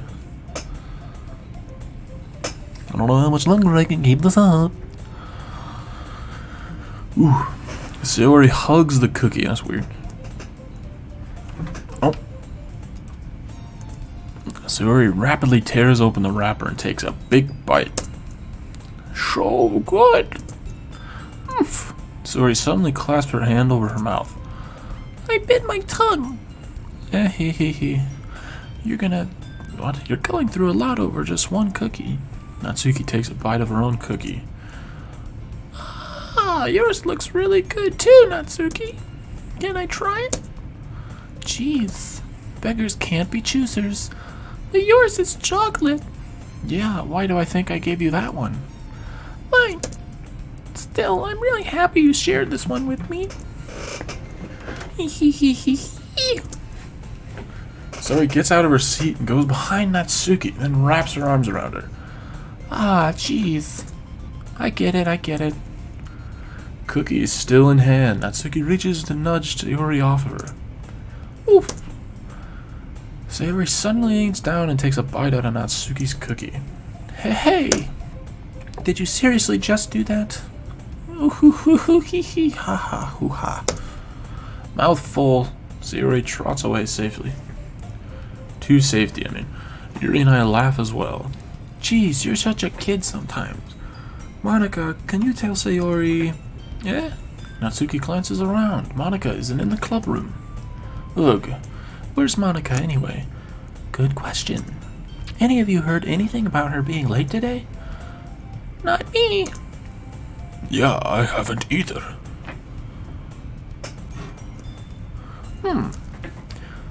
That's a bit unusual. I hope she's okay. Of course she's okay. She probably just had something to do today. She's pretty popular after all. Eh? You don't think she has a... Ha. I wouldn't be surprised. She's probably more desirable than all of us combined. That's true. Excuse me? Suddenly, the door swings open. Sorry, Sorry, I'm super sorry. Ah, there you are. I didn't mean to be late. I hope you guys weren't worried or anything. Eh? Monica chose the club over her boyfriend after all. You're so strong-willed. Boyfriend? What on earth are you talking about? Pardon my voices, they're bad. What on earth are you talking about? Monica quizzically glances at me. Never mind that. What held you up anyway? Well, my last period today was study hall. To be honest, I kinda lost track of time. Ha ha ha ha. That makes no sense though. You would have heard the bell ring at least. I must not have heard it since I was practicing piano. Piano? I wasn't aware you played music as well, Monica. I don't really. I kinda just started recently.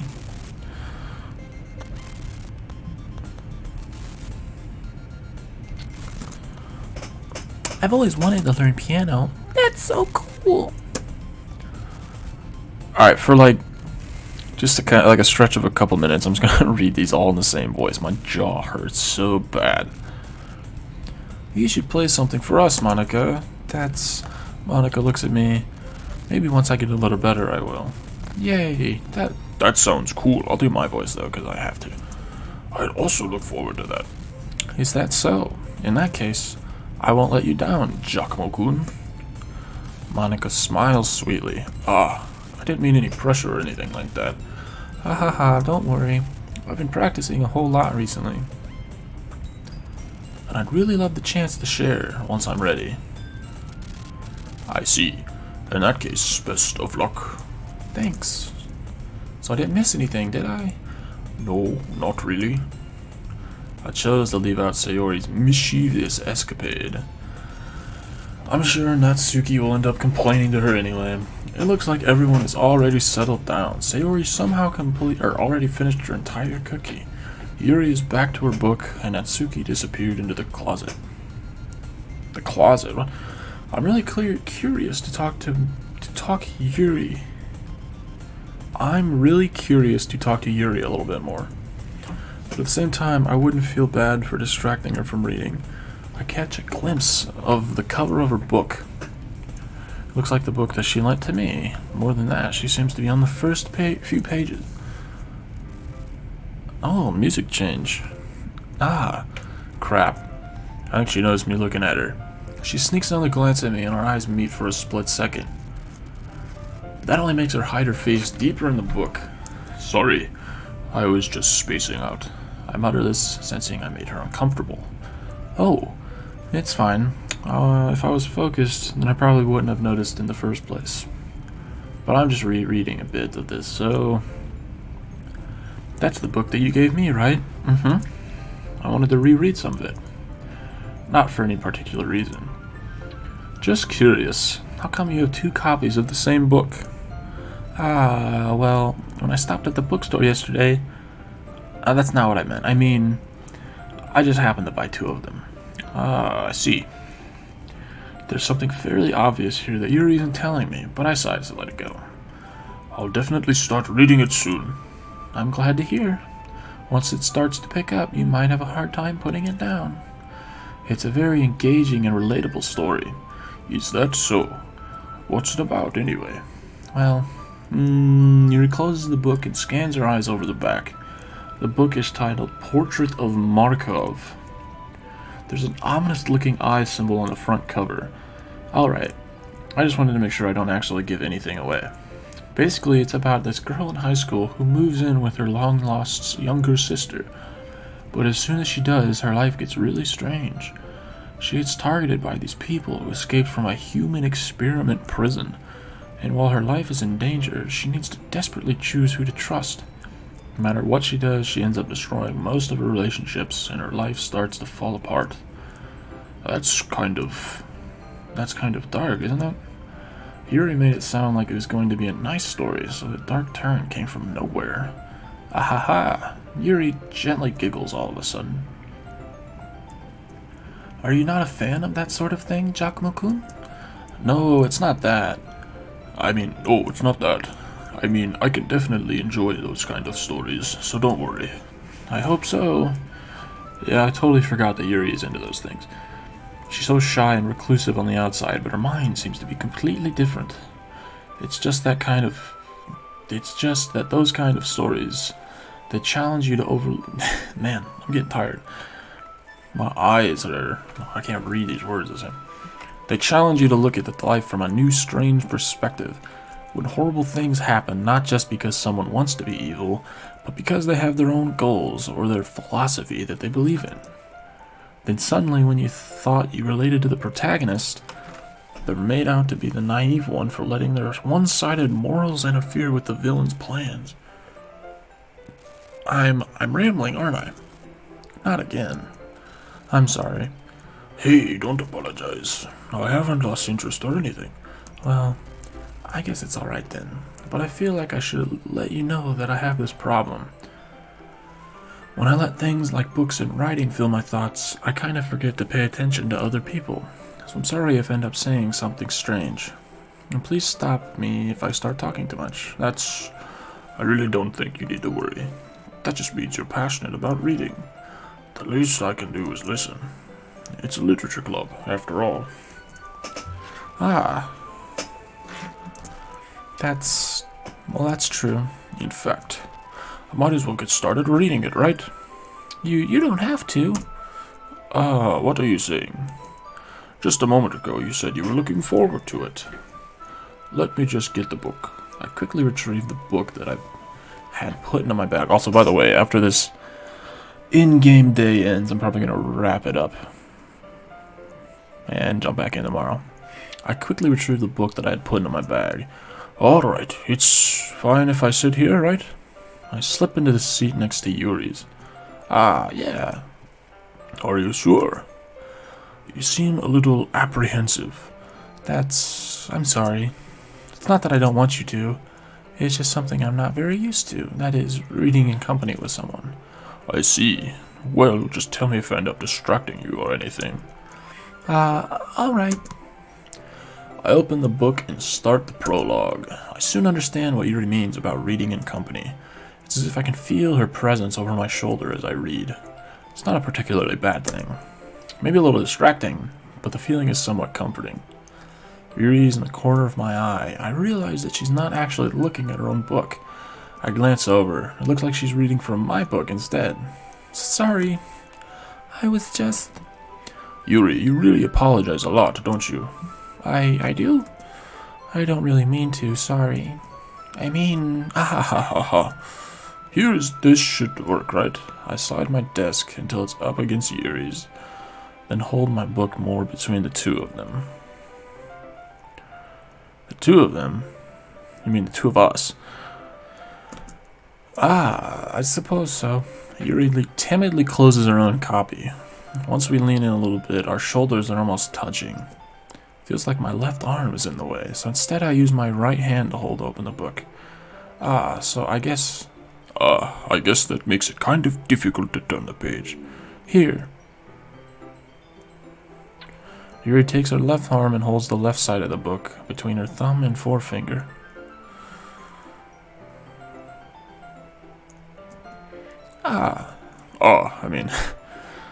I do the same with my right arm on the right side of the book. That way, I turn a page and Yuri slides it under her thumb after it flips to her side. But in holding it like this, we're huddled even closer together than before. It's actually kind of distracting me.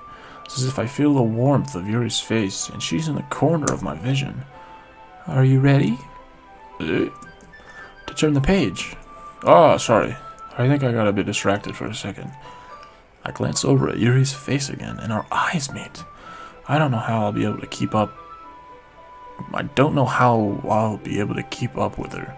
That's okay. You're not as used to reading, right? I don't mind being patient if it takes you a bit longer. It's probably the least I can do, since you've been so patient with me. Yeah. Thanks. We continue reading. Yuri no longer asks me if I'm ready to turn the page. Instead, I just assume that she finishes the page before me, so I turn it by my own volition. We continue the first chapter in silence. Even so, turning each page almost feels like an intimate exchange. My thumb gently letting go of the page, letting it flutter over to her side as she catches it under her own thumb. Hey, what's up, TSW Moose? How you doing?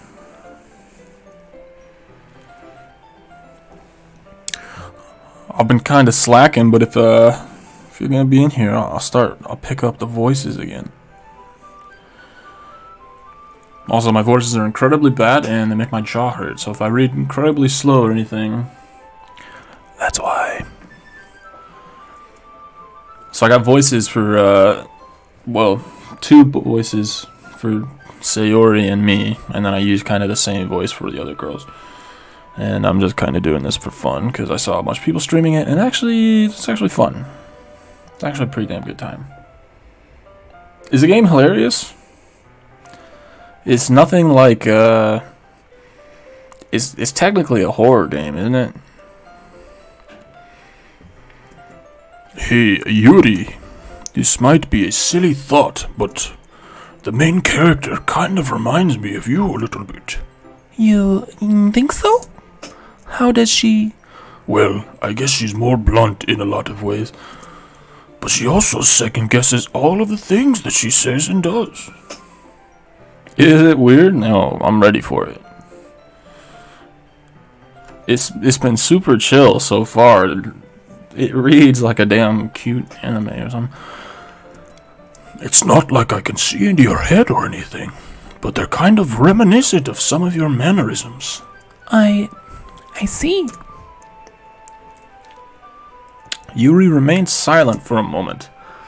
But, Giacomo-kun, that's probably a terrible thing to have in common with her. That's so embarrassing that you think that. Whoa, wait. I didn't mean it in a bad way or anything. Sorry, I really didn't know you were self-conscious about that sort of thing. I guess I meant more that it's kind of cute. What are you saying all of a sudden? Oh, what was Monica's voice? Okay, everyone. I need to find some friends online that are females, and it'd be really hype if we did like a read-through of this, you know?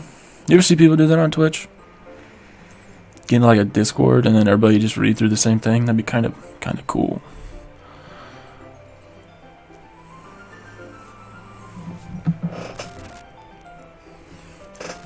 I don't really remember what Monica's voice sounds like, so it's just gonna change as I go on. I think it's about time we share today's poems with each other. Might not even have enough time if we wait too long. Yuri exhales, spared from finishing her thought. Is that alright, Yuri? You look kind of down. I'm sorry if you haven't been looking forward to this. It's not. It's fine. Yuri releases her hand from the book, causing it to close on top of my thumb. Alright, I guess I'll do some more reading tonight.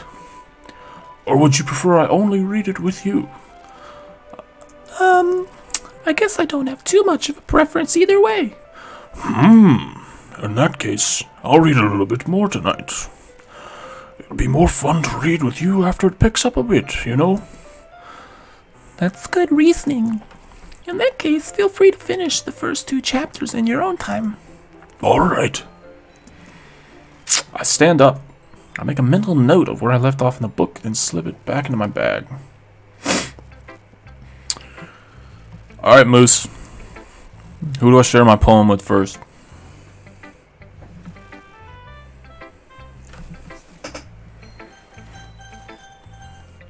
Should I share it with Monica? I think that's who I shared it with first last time.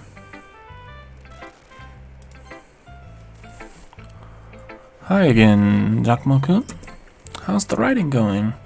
Alright, I guess. I'll take that. As long as it's not going bad. I'm happy that you're applying yourself.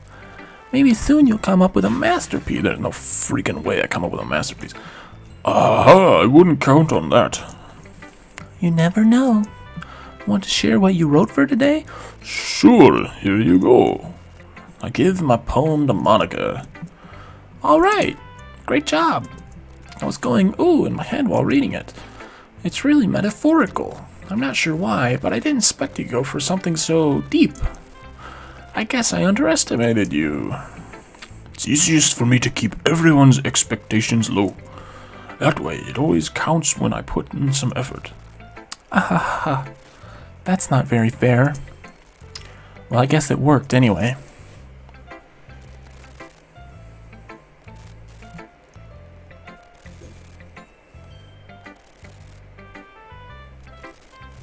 My bad. You know that Yuri likes that kind of writing, right? Writing that's full of imagery and symbolism, I don't know. Unlike Sayori, who likes using simple and direct words to describe happiness and sadness, Yuri likes it when readers are left to derive their own meaning out of it. It's very challenging to write like that effectively, both allowing people to get something out of it just by feel, or letting them deeply analyze all of the nuances. It can take years of practice, which I'm assuming Yuri has at this point. I never really asked, though. I'm sure I'm nowhere near her level yet. Don't worry so much about that. You do your own thing. Just keep exploring and learn by trying new things. But anyway, do you want to read my poem now? I like the way this one turned out, so I hope you do too. Alright, let's take a look. Save me. The colors, they won't stop. Bright, beautiful colors. Flashing, expanding, piercing. Red, green, blue. An endless... what did I say? Cacophony? I'm sorry, I don't know what that means. Cacophony of meaningless noise. The noise, it won't stop. Violet, grating waveforms, squeaking, screeching, piercing. Sine, cosine, tangent, like playing a chalkboard on a turntable, like playing a vinyl on a pizza crust, an endless poem of meaningless. Load me.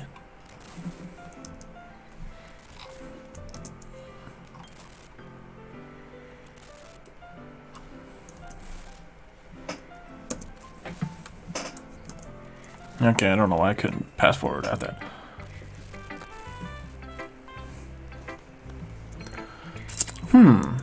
It's even more abstract than your last one, huh? I guess that's just the way I write. Sorry if you don't like it. No, I never said that. It's just kind of a thing I've never really seen before, I guess. I kind of like playing with my space on the paper. Choosing where and how to space your words can totally change the mood of a poem. It's almost like magic.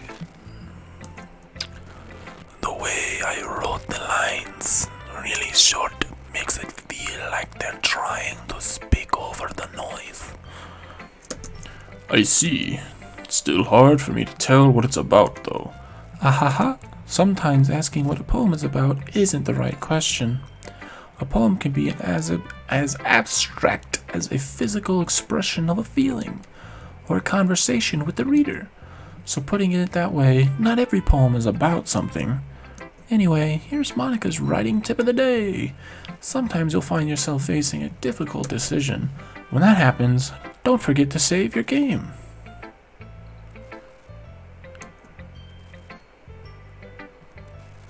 Oh. Wait, did I just break the fourth wall? Wait, is this tip even about writing? Alright, can we save real quick? That's a good idea.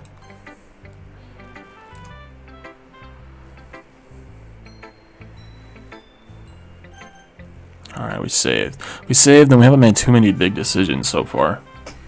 I think so far only really like the order of who we present to. I'll go to Yuri next. Let's see what you've written for today. Yuri stares at the poem with a surprised expression on her face.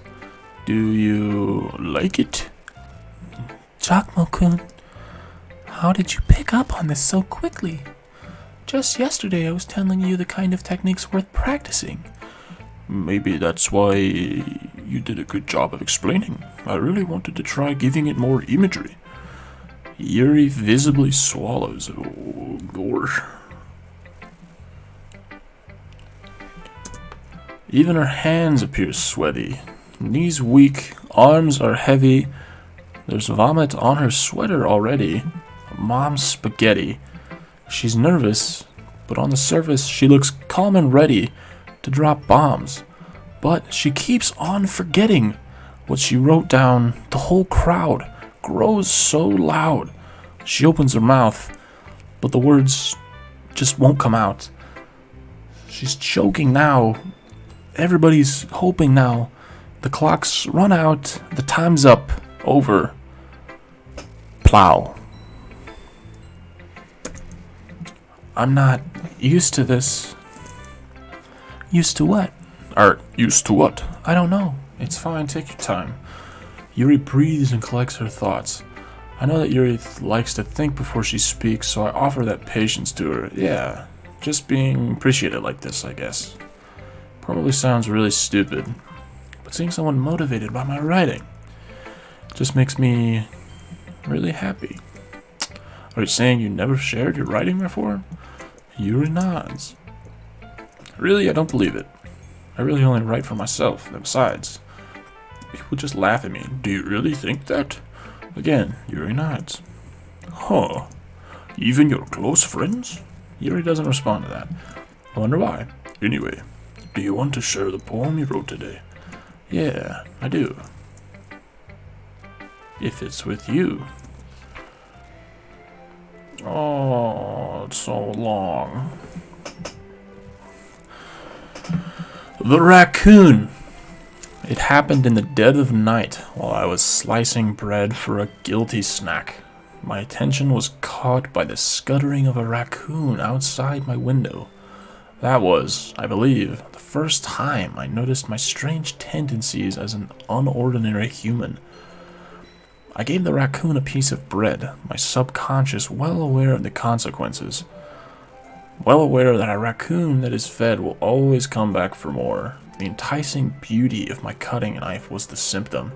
The bread, my hungry curiosity, the raccoon, an urge. The moon increments its phase and reflects that much more light off of my cutting knife. The very same light that glistens in the eyes of my raccoon friend. I slice the bread, fresh and soft. The raccoon becomes excited. Or perhaps I'm merely projecting my emotions into the newly satisfied animal. The raccoon has taken to following me. You could say that we've gotten quite used to each other. The raccoon becomes hungry more and more frequently, so my bread is always handy. Every time I brandish my cutting knife, the raccoon shows me its excitement. A rush of blood, classic Pavlovian conditioning. I slice the bread, and I feed myself again. I was a little more daring with this one than yesterday's. I can see that. It's a lot more metaphorical. I don't know if it's my fault, but I can't begin to imagine what this poem is about. That's right. It's a bit closer to my preferred writing style. Using the poem as a canvas to express vivid imagery and conveying emotions through them. Yeah, if I take it at face value, then I can't even figure out what it's supposed to mean. Well, I think it's something that different people can relate to in their way. Wait, I gotta pick it up. I'm gonna get through 2 more damn poems. I wanted to express the way it feels for me to indulge in even more unusual hobbies. It's those sort of things I'm usually forced to keep to myself. So I sometimes enjoy writing about them. Why do you keep them to yourself? Because they're embarrassing, and people would make fun of me. Don't you have anything like that, Giacomo-kun? Well, I guess I do. I feel like everyone has a little something like that. The best we can do is respect each other in our individualities, even if it's difficult sometimes and some things make us uncomfortable. After all, if I hadn't learned to embrace my own weirdness, I would probably hate myself. I might be ranting a little bit now, but I'm glad you're a good listener.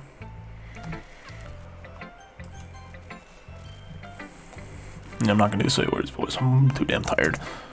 Ooh, I like this one. It has some nice feelings in it.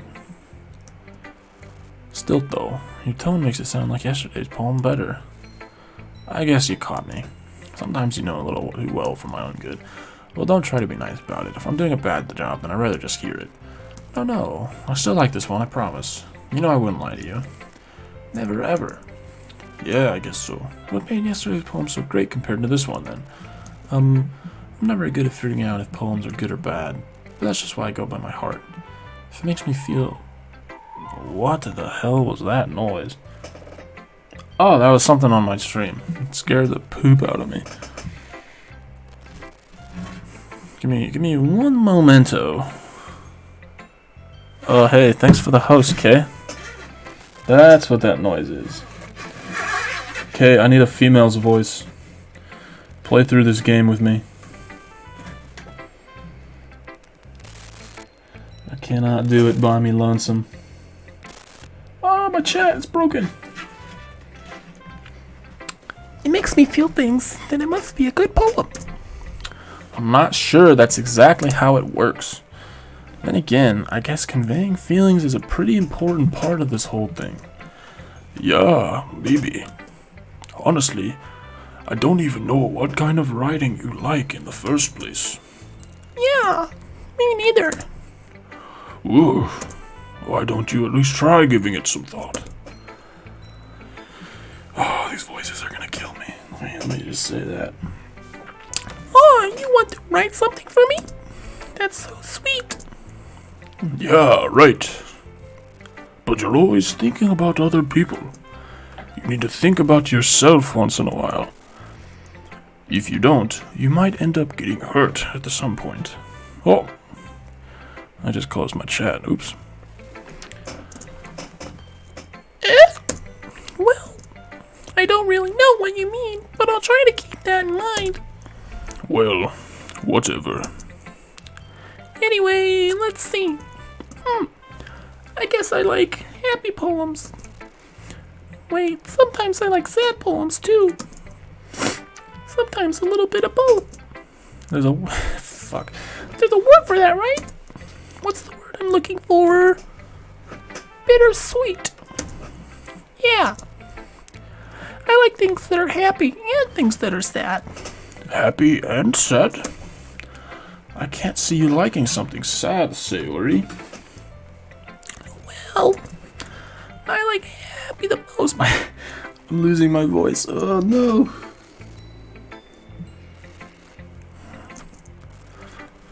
But something... Oh jeez. Sometimes when you have a little rain cloud in your head, a sad poem can help get the rain cloud a little hug. And make a nice, happy rainbow. Sayori, that's unexpectedly poetic. Is it? Maybe I'm... Oh my gosh. I'm losing my voice. Maybe I'm getting better at expressing my feelings after all. Thanks, Giacomo-kun. I should go write that down then. You can read my poem now, okay? Oh, it's a long one. Why? Bottles. I pop off my scalp like the lid of a cookie jar. It's the secret place where I keep all my dreams. Little balls of sunshine all rubbing together like a bundle of kittens. I reach inside with my thumb and forefinger and pluck one out. It's warm and tingly. But there's no time to waste. I put in a bottle to keep it safe. And I put the bottle on a shelf with all the other bottles. Happy thoughts, happy thoughts, happy thoughts and bottles all in a row. My collection makes a lot of friends, each bottle a starlight to make amends. Sometimes my friends feel a certain way. Down comes a bottle to save the day. Night after night, more dreams. Friend after friend, more bottles. Deeper and deeper my fingers go, like exploring a dark cave, discovering the secrets hiding in the nooks and crannies. Digging and digging, scraping and scraping. I blow dust off my bottle caps. It doesn't feel like time elapsed. My empty shelf could use some more. My friends look through my locked front door. Finally, all done, I open up and come in my friends. That's weird.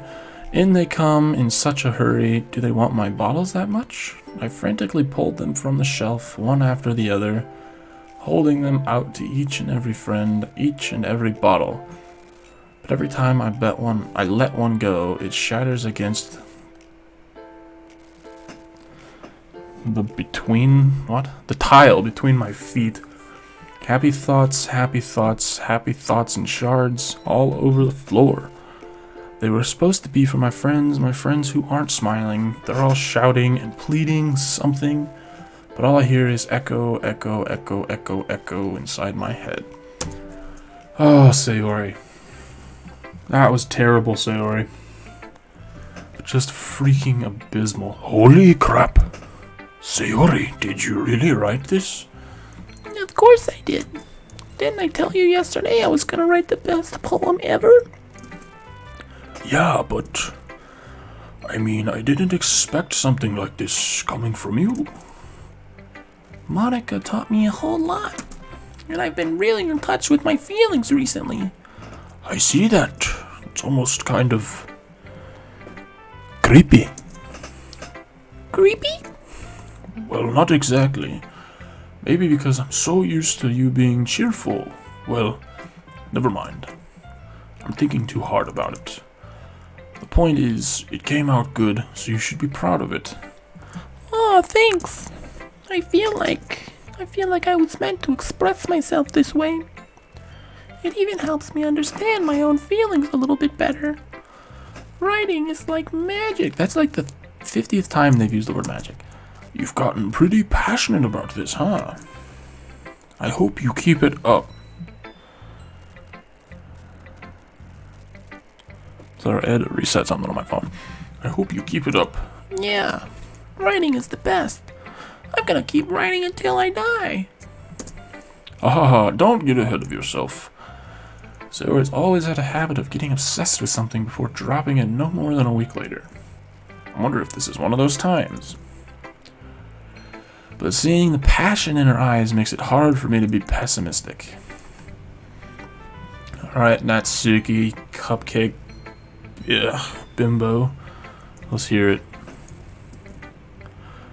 Well, it's not really any worse than your last one, but I can't really say it's any better either. You bitch. I put my blood, sweat, and tears into this poem, and you're gonna tell me that it's just okay? Alright. Phew. Huh? You? What? Well, anything that isn't a train wreck, I'll take as a win. And I get the feeling you're probably the most critical. Hey, what makes you... Wait, maybe that was a compliment. Aha, glad to see someone recognizes my experience. Well then, keep practicing and maybe you'll be as good as me someday. That's, Something tells me Natsuki completely missed the point. Come to think of it, this kind of reminds me of Sayori's poem from yesterday. You think so? Yeah, well, I guess if you've been friends with her for so long, you might be on the same wavelength.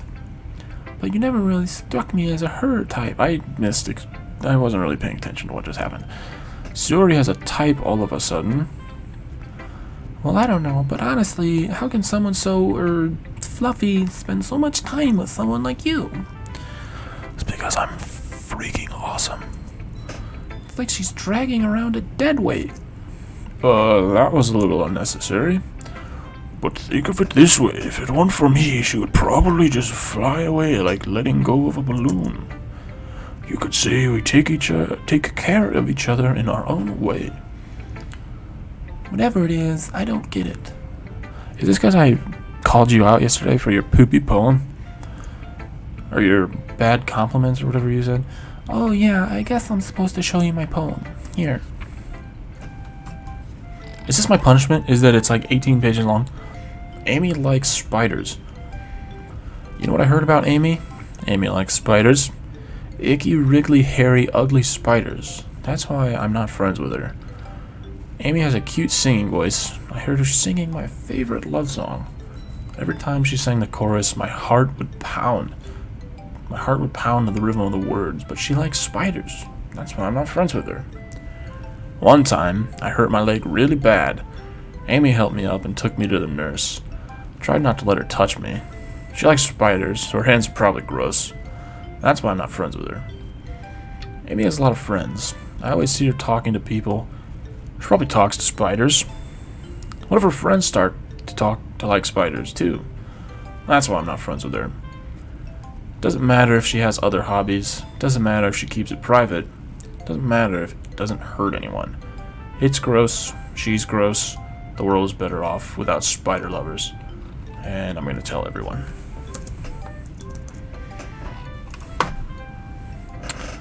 Not bad, right? It's quite a bit longer than yesterday's. Yesterday's was way too short. I was just warming up. I swear, if I get like a book tomorrow, Natsuki, I'll kick you right in the freaking jaw. I hope you didn't think that was the best I could do. No, of course not. Anyway, the message is pretty straightforward in this poem. I doubt I have to explain it.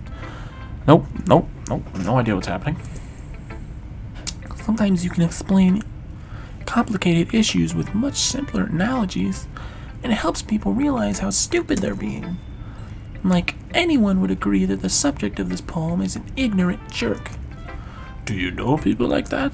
Of course, it's about how everyone thinks It doesn't matter. It can be about anything. I wrote it to be easy to relate to. Everyone has some kind of weird hobby, or a guilty pleasure. Something that you're afraid of. If people find out, they make fun of you for it, or think less of you. But that just makes people stupid. I know I'm butchering these, but it's alright. Who cares what someone likes, as long as they're happy, or as long as they're not hurting anyone and it makes them happy? I think people really need to learn to respect others liking weird things. Oh, that's funny. Yuri wrote about something similar today. Huh? Did you say Yuri? Yeah. She said her poem was about an unusual hobby of hers. I didn't really get it, but she said something similar to you. People shouldn't make each other feel insecure about these poems, or these things. Really? Well, I mean, Yuri's pretty weird, so I wouldn't doubt that she had some weird hobbies. Not that there's anything wrong with that. It's not like I would judge her or anything. Natsuki has trouble finding words. I guess I should try not to be so mean to her. If she feels insecure about her weird behaviors and stuff, I mean, I always hate people who make me feel insecure. And Yuri made me feel insecure yesterday. But the way you put it, it sounds like she's learned her lesson. Well, I would say so. Even if her writing style is really different, I'm sure she'll appreciate the message in your poem. It's what I do best, after all. I don't like writing unless there's a good message to take away from it. Like, conveying emotions is important. But I want to make people think, not just feel. Remember that. I'm going to write a good one for tomorrow, too, so look forward to it. Okay, everyone. What's her voice? Okay, everyone. We're all done reading each other's poems, right? I have something extra planned today, so if everyone would come sit at the front of the room. Is this about the festival? Well, sort of. Do we really have to do something for the festival? It's not like we can put together anything good in just a few days. We'll just end up embarrassing ourselves instead of getting any new members. That's a concern of mine as well. I don't really do well with last-minute preparations. Don't worry so much. We're going to keep it simple, okay? Why, we won't need much more than a few decorations. Sayori has been working on posters, and I've designed some pamphlets that we can give out during the events. Okay, that's great and all, but that doesn't tell us what we're actually going to be doing for the event. Ah, sorry. I thought you heard about it already. We're going to be performing. Oh, shit. What? Performing? Monica. Yeah, we're going to be having a poetry performance. Each of us are going to choose a poem to recite during the event. But the cool part is, we're also going to let anyone else come up and recite poems too. Sayori's putting it all on the posters in case anyone wants to prepare ahead of time. Sayori, who's been coloring a poster, holds it up for us to see. Are you kidding, Monica? You didn't already start putting those posters up, did you? Well, I did. Do you really think it's that bad of an idea? It's a good idea. Well, no. It's not a bad idea. But I didn't sign up for this, you know? There is no way I'm going to be performing in front of a group of people like that. I agree with Natsuki. I could never in my life do something like that. Imagining it, Yuri shakes her head in fear. Guys, No, Sayori. I understand where they're coming from. Remember that Natsuki and Yuri have never shared their poems with anyone until just a couple days ago.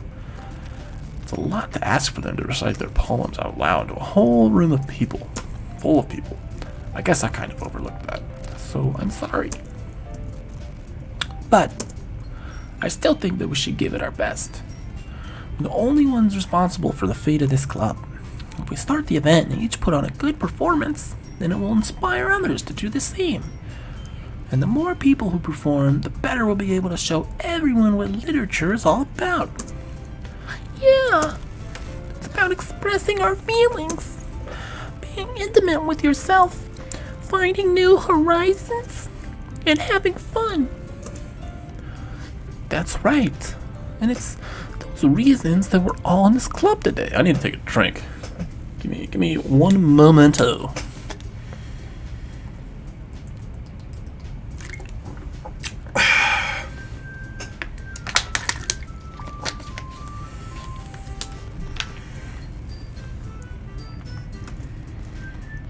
Don't you want to share with others to inspire them to find the same feelings that brought you here in the first place?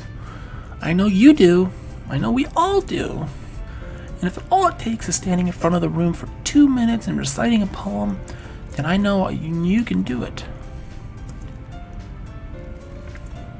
Natsuki and Yuri remain silent. Sayori looks worried. I guess that leaves me no choice. I agree. I don't think it's too much to ask. I think Sayori and Monica have been trying really hard to get new members. The least we can do is help them out a little bit.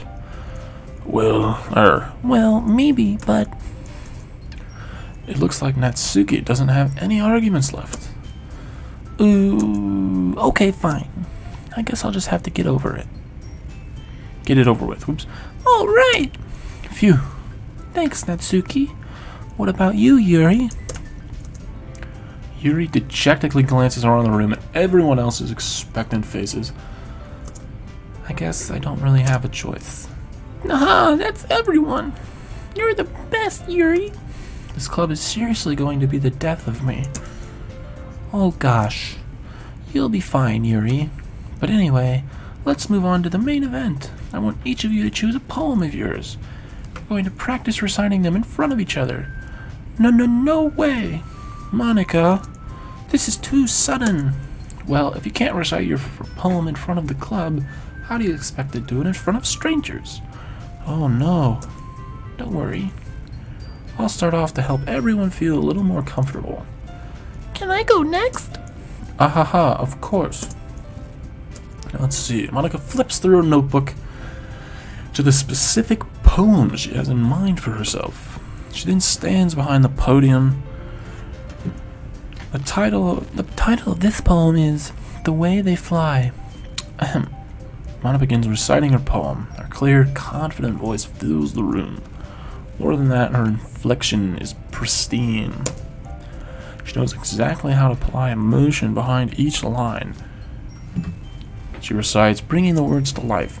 Is that something she's done before, or is she simply a natural? Or is she simply a natural? I glance around me. Everyone has their eyes on Monica.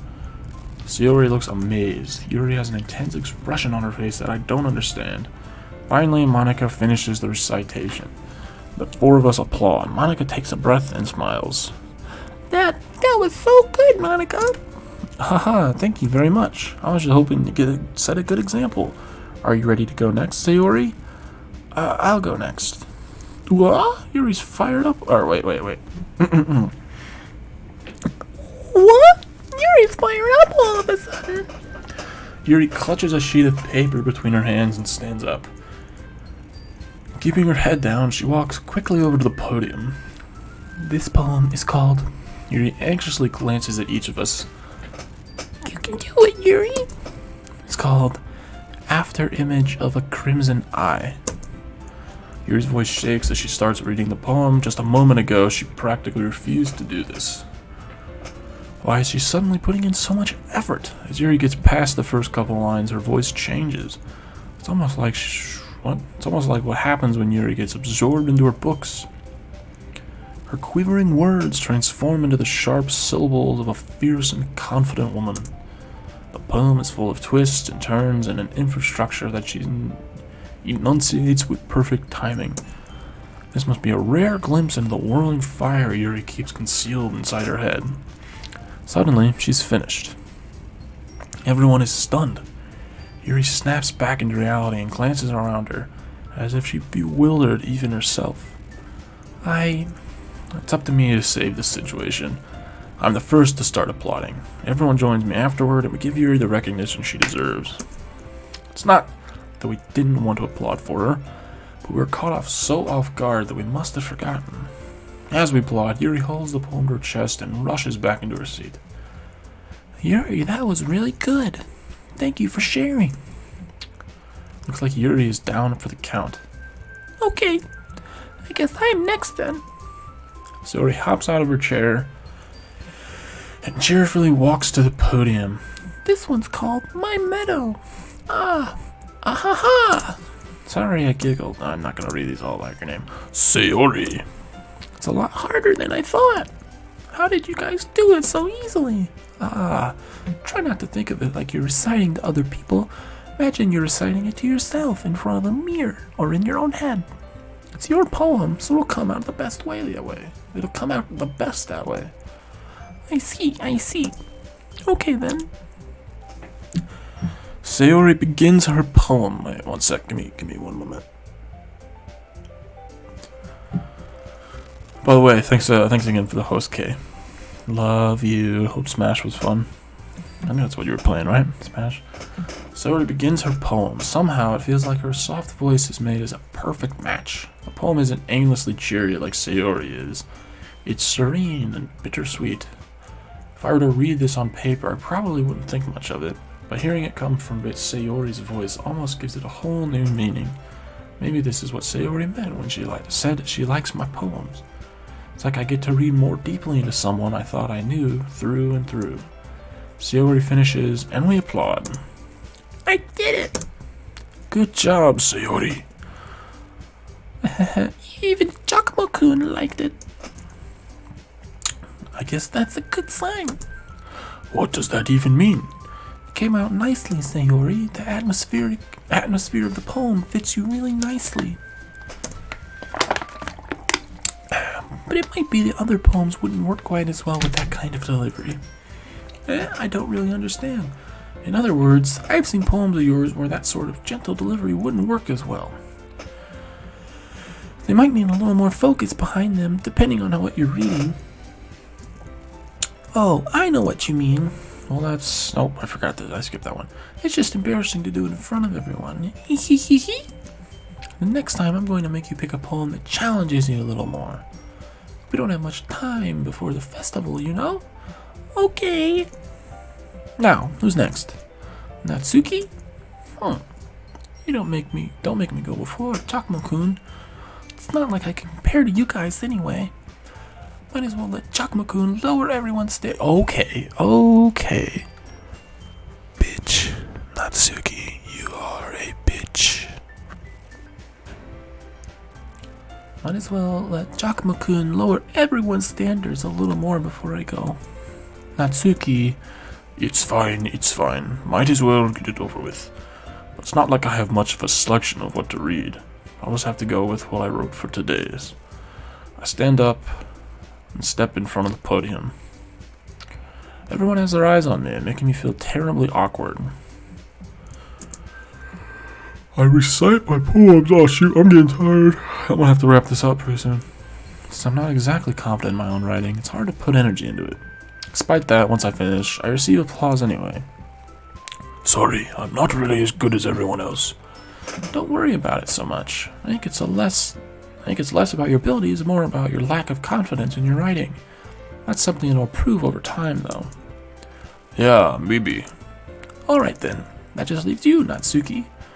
Yeah, I'm going. Natsuki begrudgingly gets out of her seat and makes her way to the podium. The poem is called... Why are you all looking at me? Because you're presenting. Anyway, the poem is called Jump. Natsuki takes a breath. When she starts reciting the poem, her sour attitude disappears a little. While she's still a little unenthused, her poem has a rhythm and rhyme to it. It's Natsuki's trademark style, and it works surprisingly well when spoken aloud. The words feel like they bounce up and down, as if to give life to the poem. Natsuki finishes, and everyone applauds. She hops back to her seat. That wasn't so bad, was it? Easy for you to say. You better not make me do that again. Well, do you at least feel prepared enough to recite a poem in front of other people? I mean, doing it in front of other people would be way easier. But when it's just my friends, it's just embarrassing. I skipped the line, my bad. That's a surprise, Natsuki. I think it would be the other way around for me. Well, that's just how it is, so... Well, I guess in that case, you won't have much to worry about for the festival. That said, I want to thank everyone for coming through. It might be hard, but I hope you all have an idea of what it's like now. Make sure you pick a poem and get enough practice for the festival, okay? I'll be making pamphlets, so let me know ahead of time what you'll be reciting. Jeez, I should probably find some other poem to recite instead. That's fine, too. It doesn't have to be your own. I'm already pleasantly surprised that you're putting in all this effort for the club. It makes me really happy. Yeah, no problem. Okay, everyone. I think that's about it for today. I know the festival's coming up, but let's try and write poems for tomorrow as well. It's been working out really nicely so far, so I'd like to continue that. As for the festival, we'll finish planning tomorrow, and then we'll have the weekend to prepare. Monday's the big day. I can't wait. I can do this. Alright. I stand up. There's no way I'll be able to find the same enthusiasm as Sayori and Monica, but I'll do my best to get through it. If it's for the sake of the club and impressing Monica, then I'll have to do my best. Ready to go, Sayori? Yep. Look at you two, always going home together like that. It's kind of adorable, isn't it?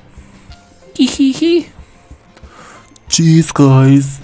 Don't make such a big deal out of it. I know I changed my voice, but I don't care. Must be a little nice, though.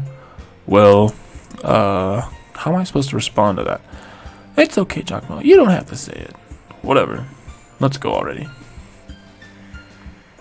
I walk home with Sayori once more. Even though it's only been a few days, a lot of things have already changed. But today, Sayori's being a little quieter than usual on the way home. Hey, Sayori. Sorry, I was spacing out. Ah, no wonder. I was thinking about something from earlier. I like how we get to... I mean... Sayori fumbles with her words. So let's just say that one day, Yuri asked to walk home with you. Huh? What would you do? What kind of question is that? You're kind of putting me on the spot here. Well? Oh, guys. Oh, guys, big decision. We're saving.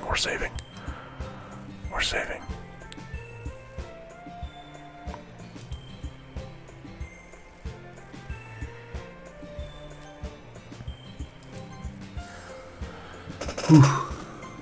Hey, Miss Squash something. How are you?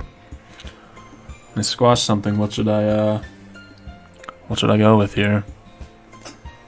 What should I be faithful to Sayori here? I think I might have to.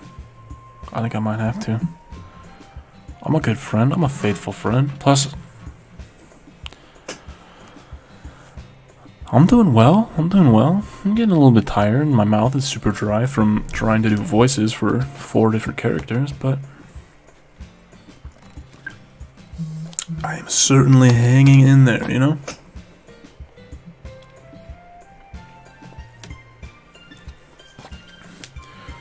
Yeah, you missed all my voices. All right, when I started off, I had a voice for everyone, and I kind of did well. But over like the course of the last hour and a half, it's gotten a bit, troublesome to remember the voices. All right, I'll let you pick. Which one of these should I go through? Do you know the storyline up to here?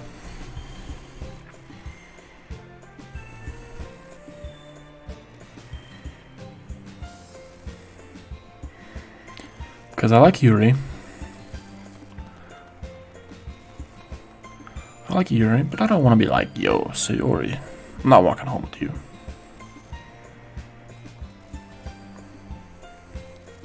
I'm thinking Sayori still. Even though her voice is harder to do. We'll go with that one, I think. Sayori. You really think I would ditch you for Yuri? Aw, what? Why would I say it like that? I sound like a dick now. But she's so beautiful and smart. Jeez. I already see her in the club every day. Besides, you always seem to really like going home together. I wouldn't just ruin that for you. You're so silly, Giacomo-kun. You think about me too much sometimes. Yuri would deserve it if she wanted it, so... Sayori, I've already made up my mind. Oh no, Yuri is your waifu?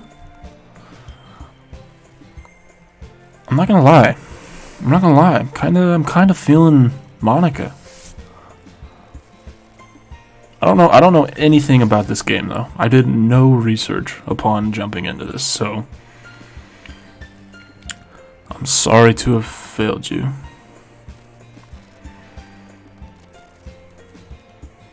I'm so sorry. I really can't figure out you some. I really can't figure you out sometimes. Sorry. Besides, what's the point in speculating something that's never going to happen? I'm sorry. Oh no, I closed my chat. Hopefully I don't lose it. Wait. What's wrong with Monica? Alright. Explain to me real quick. What's wrong with Monica?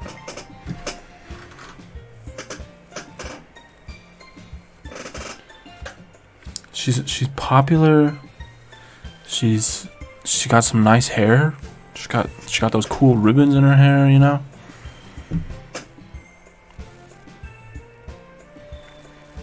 She's not shy. She's like outgoing, you know. She seems like my kind of girl. She seems like Giacomo-kun's kind of girl.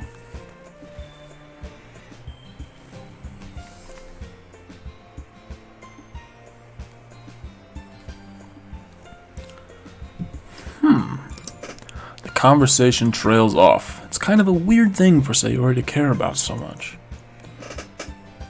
No, I've never played it before. I know nothing about the storyline. Nothing at all.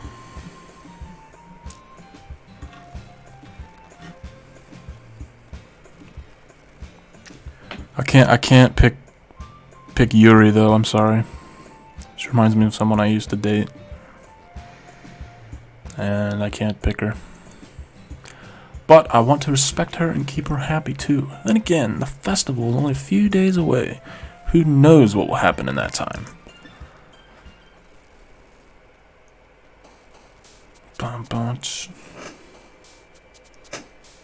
Something happens at the end? I don't know what that's supposed to mean.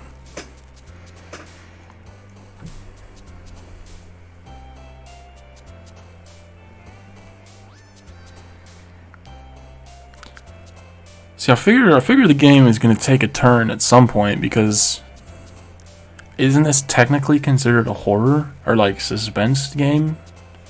Or am I thinking wrong?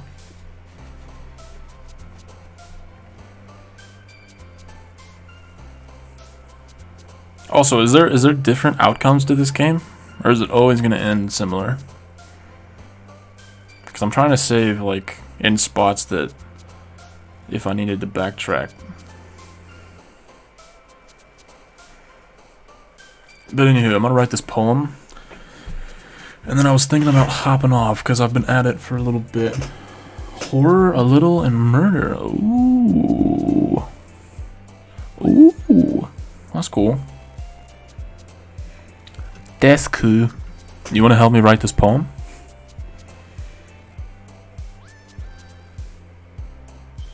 Or should I just wing it? Do-do-do. Do-do.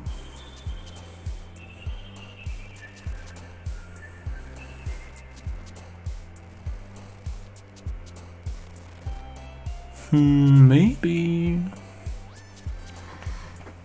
What time is it? 11:57. Yeah. Just wing it. All right. All right. We'll see. Let's see what I can come up with. If I personally, not taking any of the girls' interests into account, if I was personally making a poem, it would be very imagery, like laden. So I'm gonna start with a waterfall. It would be very, very, very graspable, physical qualities. You know, maybe maybe jump.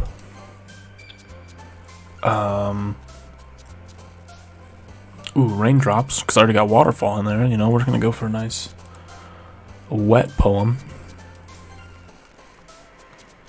When I think of the ocean, I think of calm. Yeah, I think of calm.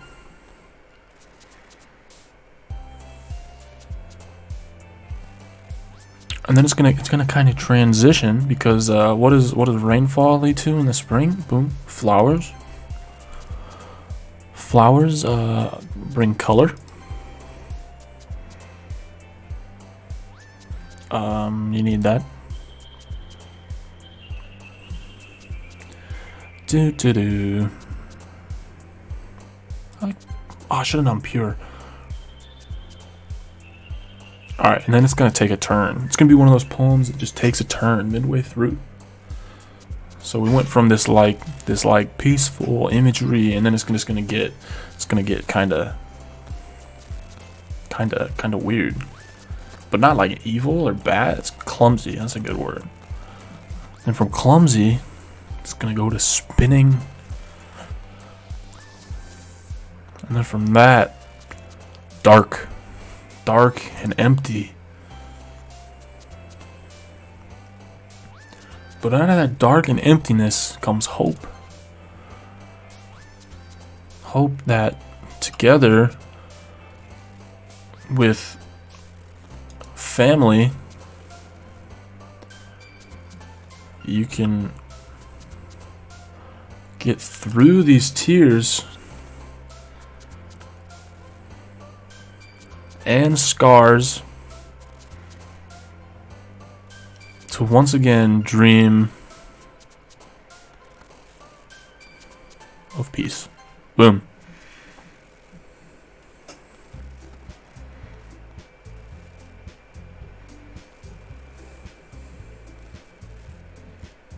Alright, well, I hate to do this because you just showed up and I really like talking to you, or like talking, you know, in chat when I go through this. But my voice is kind of shot. I think I'm gonna hop off. I'm gonna save real quick. Gonna hop off, but if you're interested in watching me continue it tomorrow, I will be live sometime in the morning. Yeah, I'm sorry. How long have I been live for? I've been at it for almost 3 hours though. Yeah, I hate to do it to you, I'm sorry. But if you want to stop by tomorrow, I'll be doing it. Instead of a late stream, it might be during the day. And I also plan on... But don't trust Monica? Oh no. Why? Don't trust Monica. But she's cute. Alright, wait, before you obviously know a lot about this game. Is there like like different outcomes and stuff? Or is it pretty linear in the storytelling quality?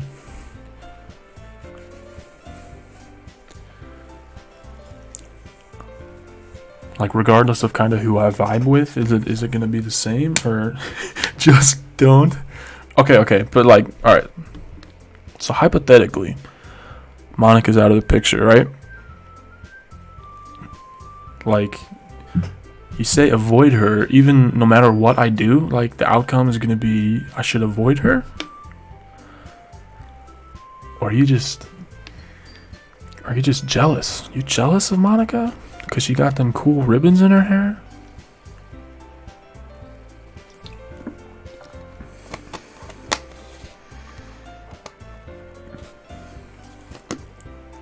I mean, to be honest, I'll probably just save at every major decision and go back, but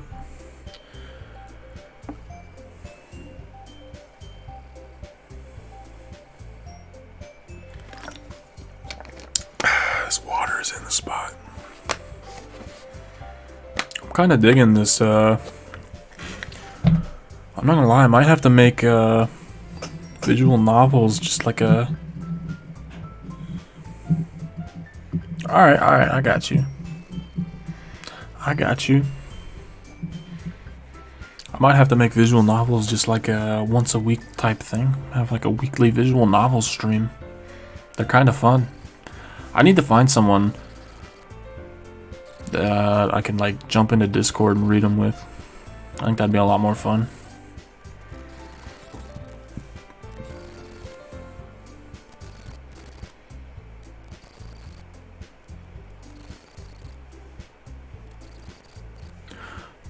But anywho, I think I'm gonna call it a night. Thank you for stopping by and chatting. Stuff like this is 10 times more enjoyable for me personally when I get to interact with people. And there's been a couple people coming in, but like it's kind of a slow night. But yeah, I will be finishing it tomorrow. Well, not finishing, continuing it tomorrow. So if you want to stop by, feel free. If not, I hope you have a great Tuesday. And yeah, see you around. Thanks for the tips. Are you sure you want to quit? Yeah. Alright, bye stream. Have a wonderful Tuesday. Bye.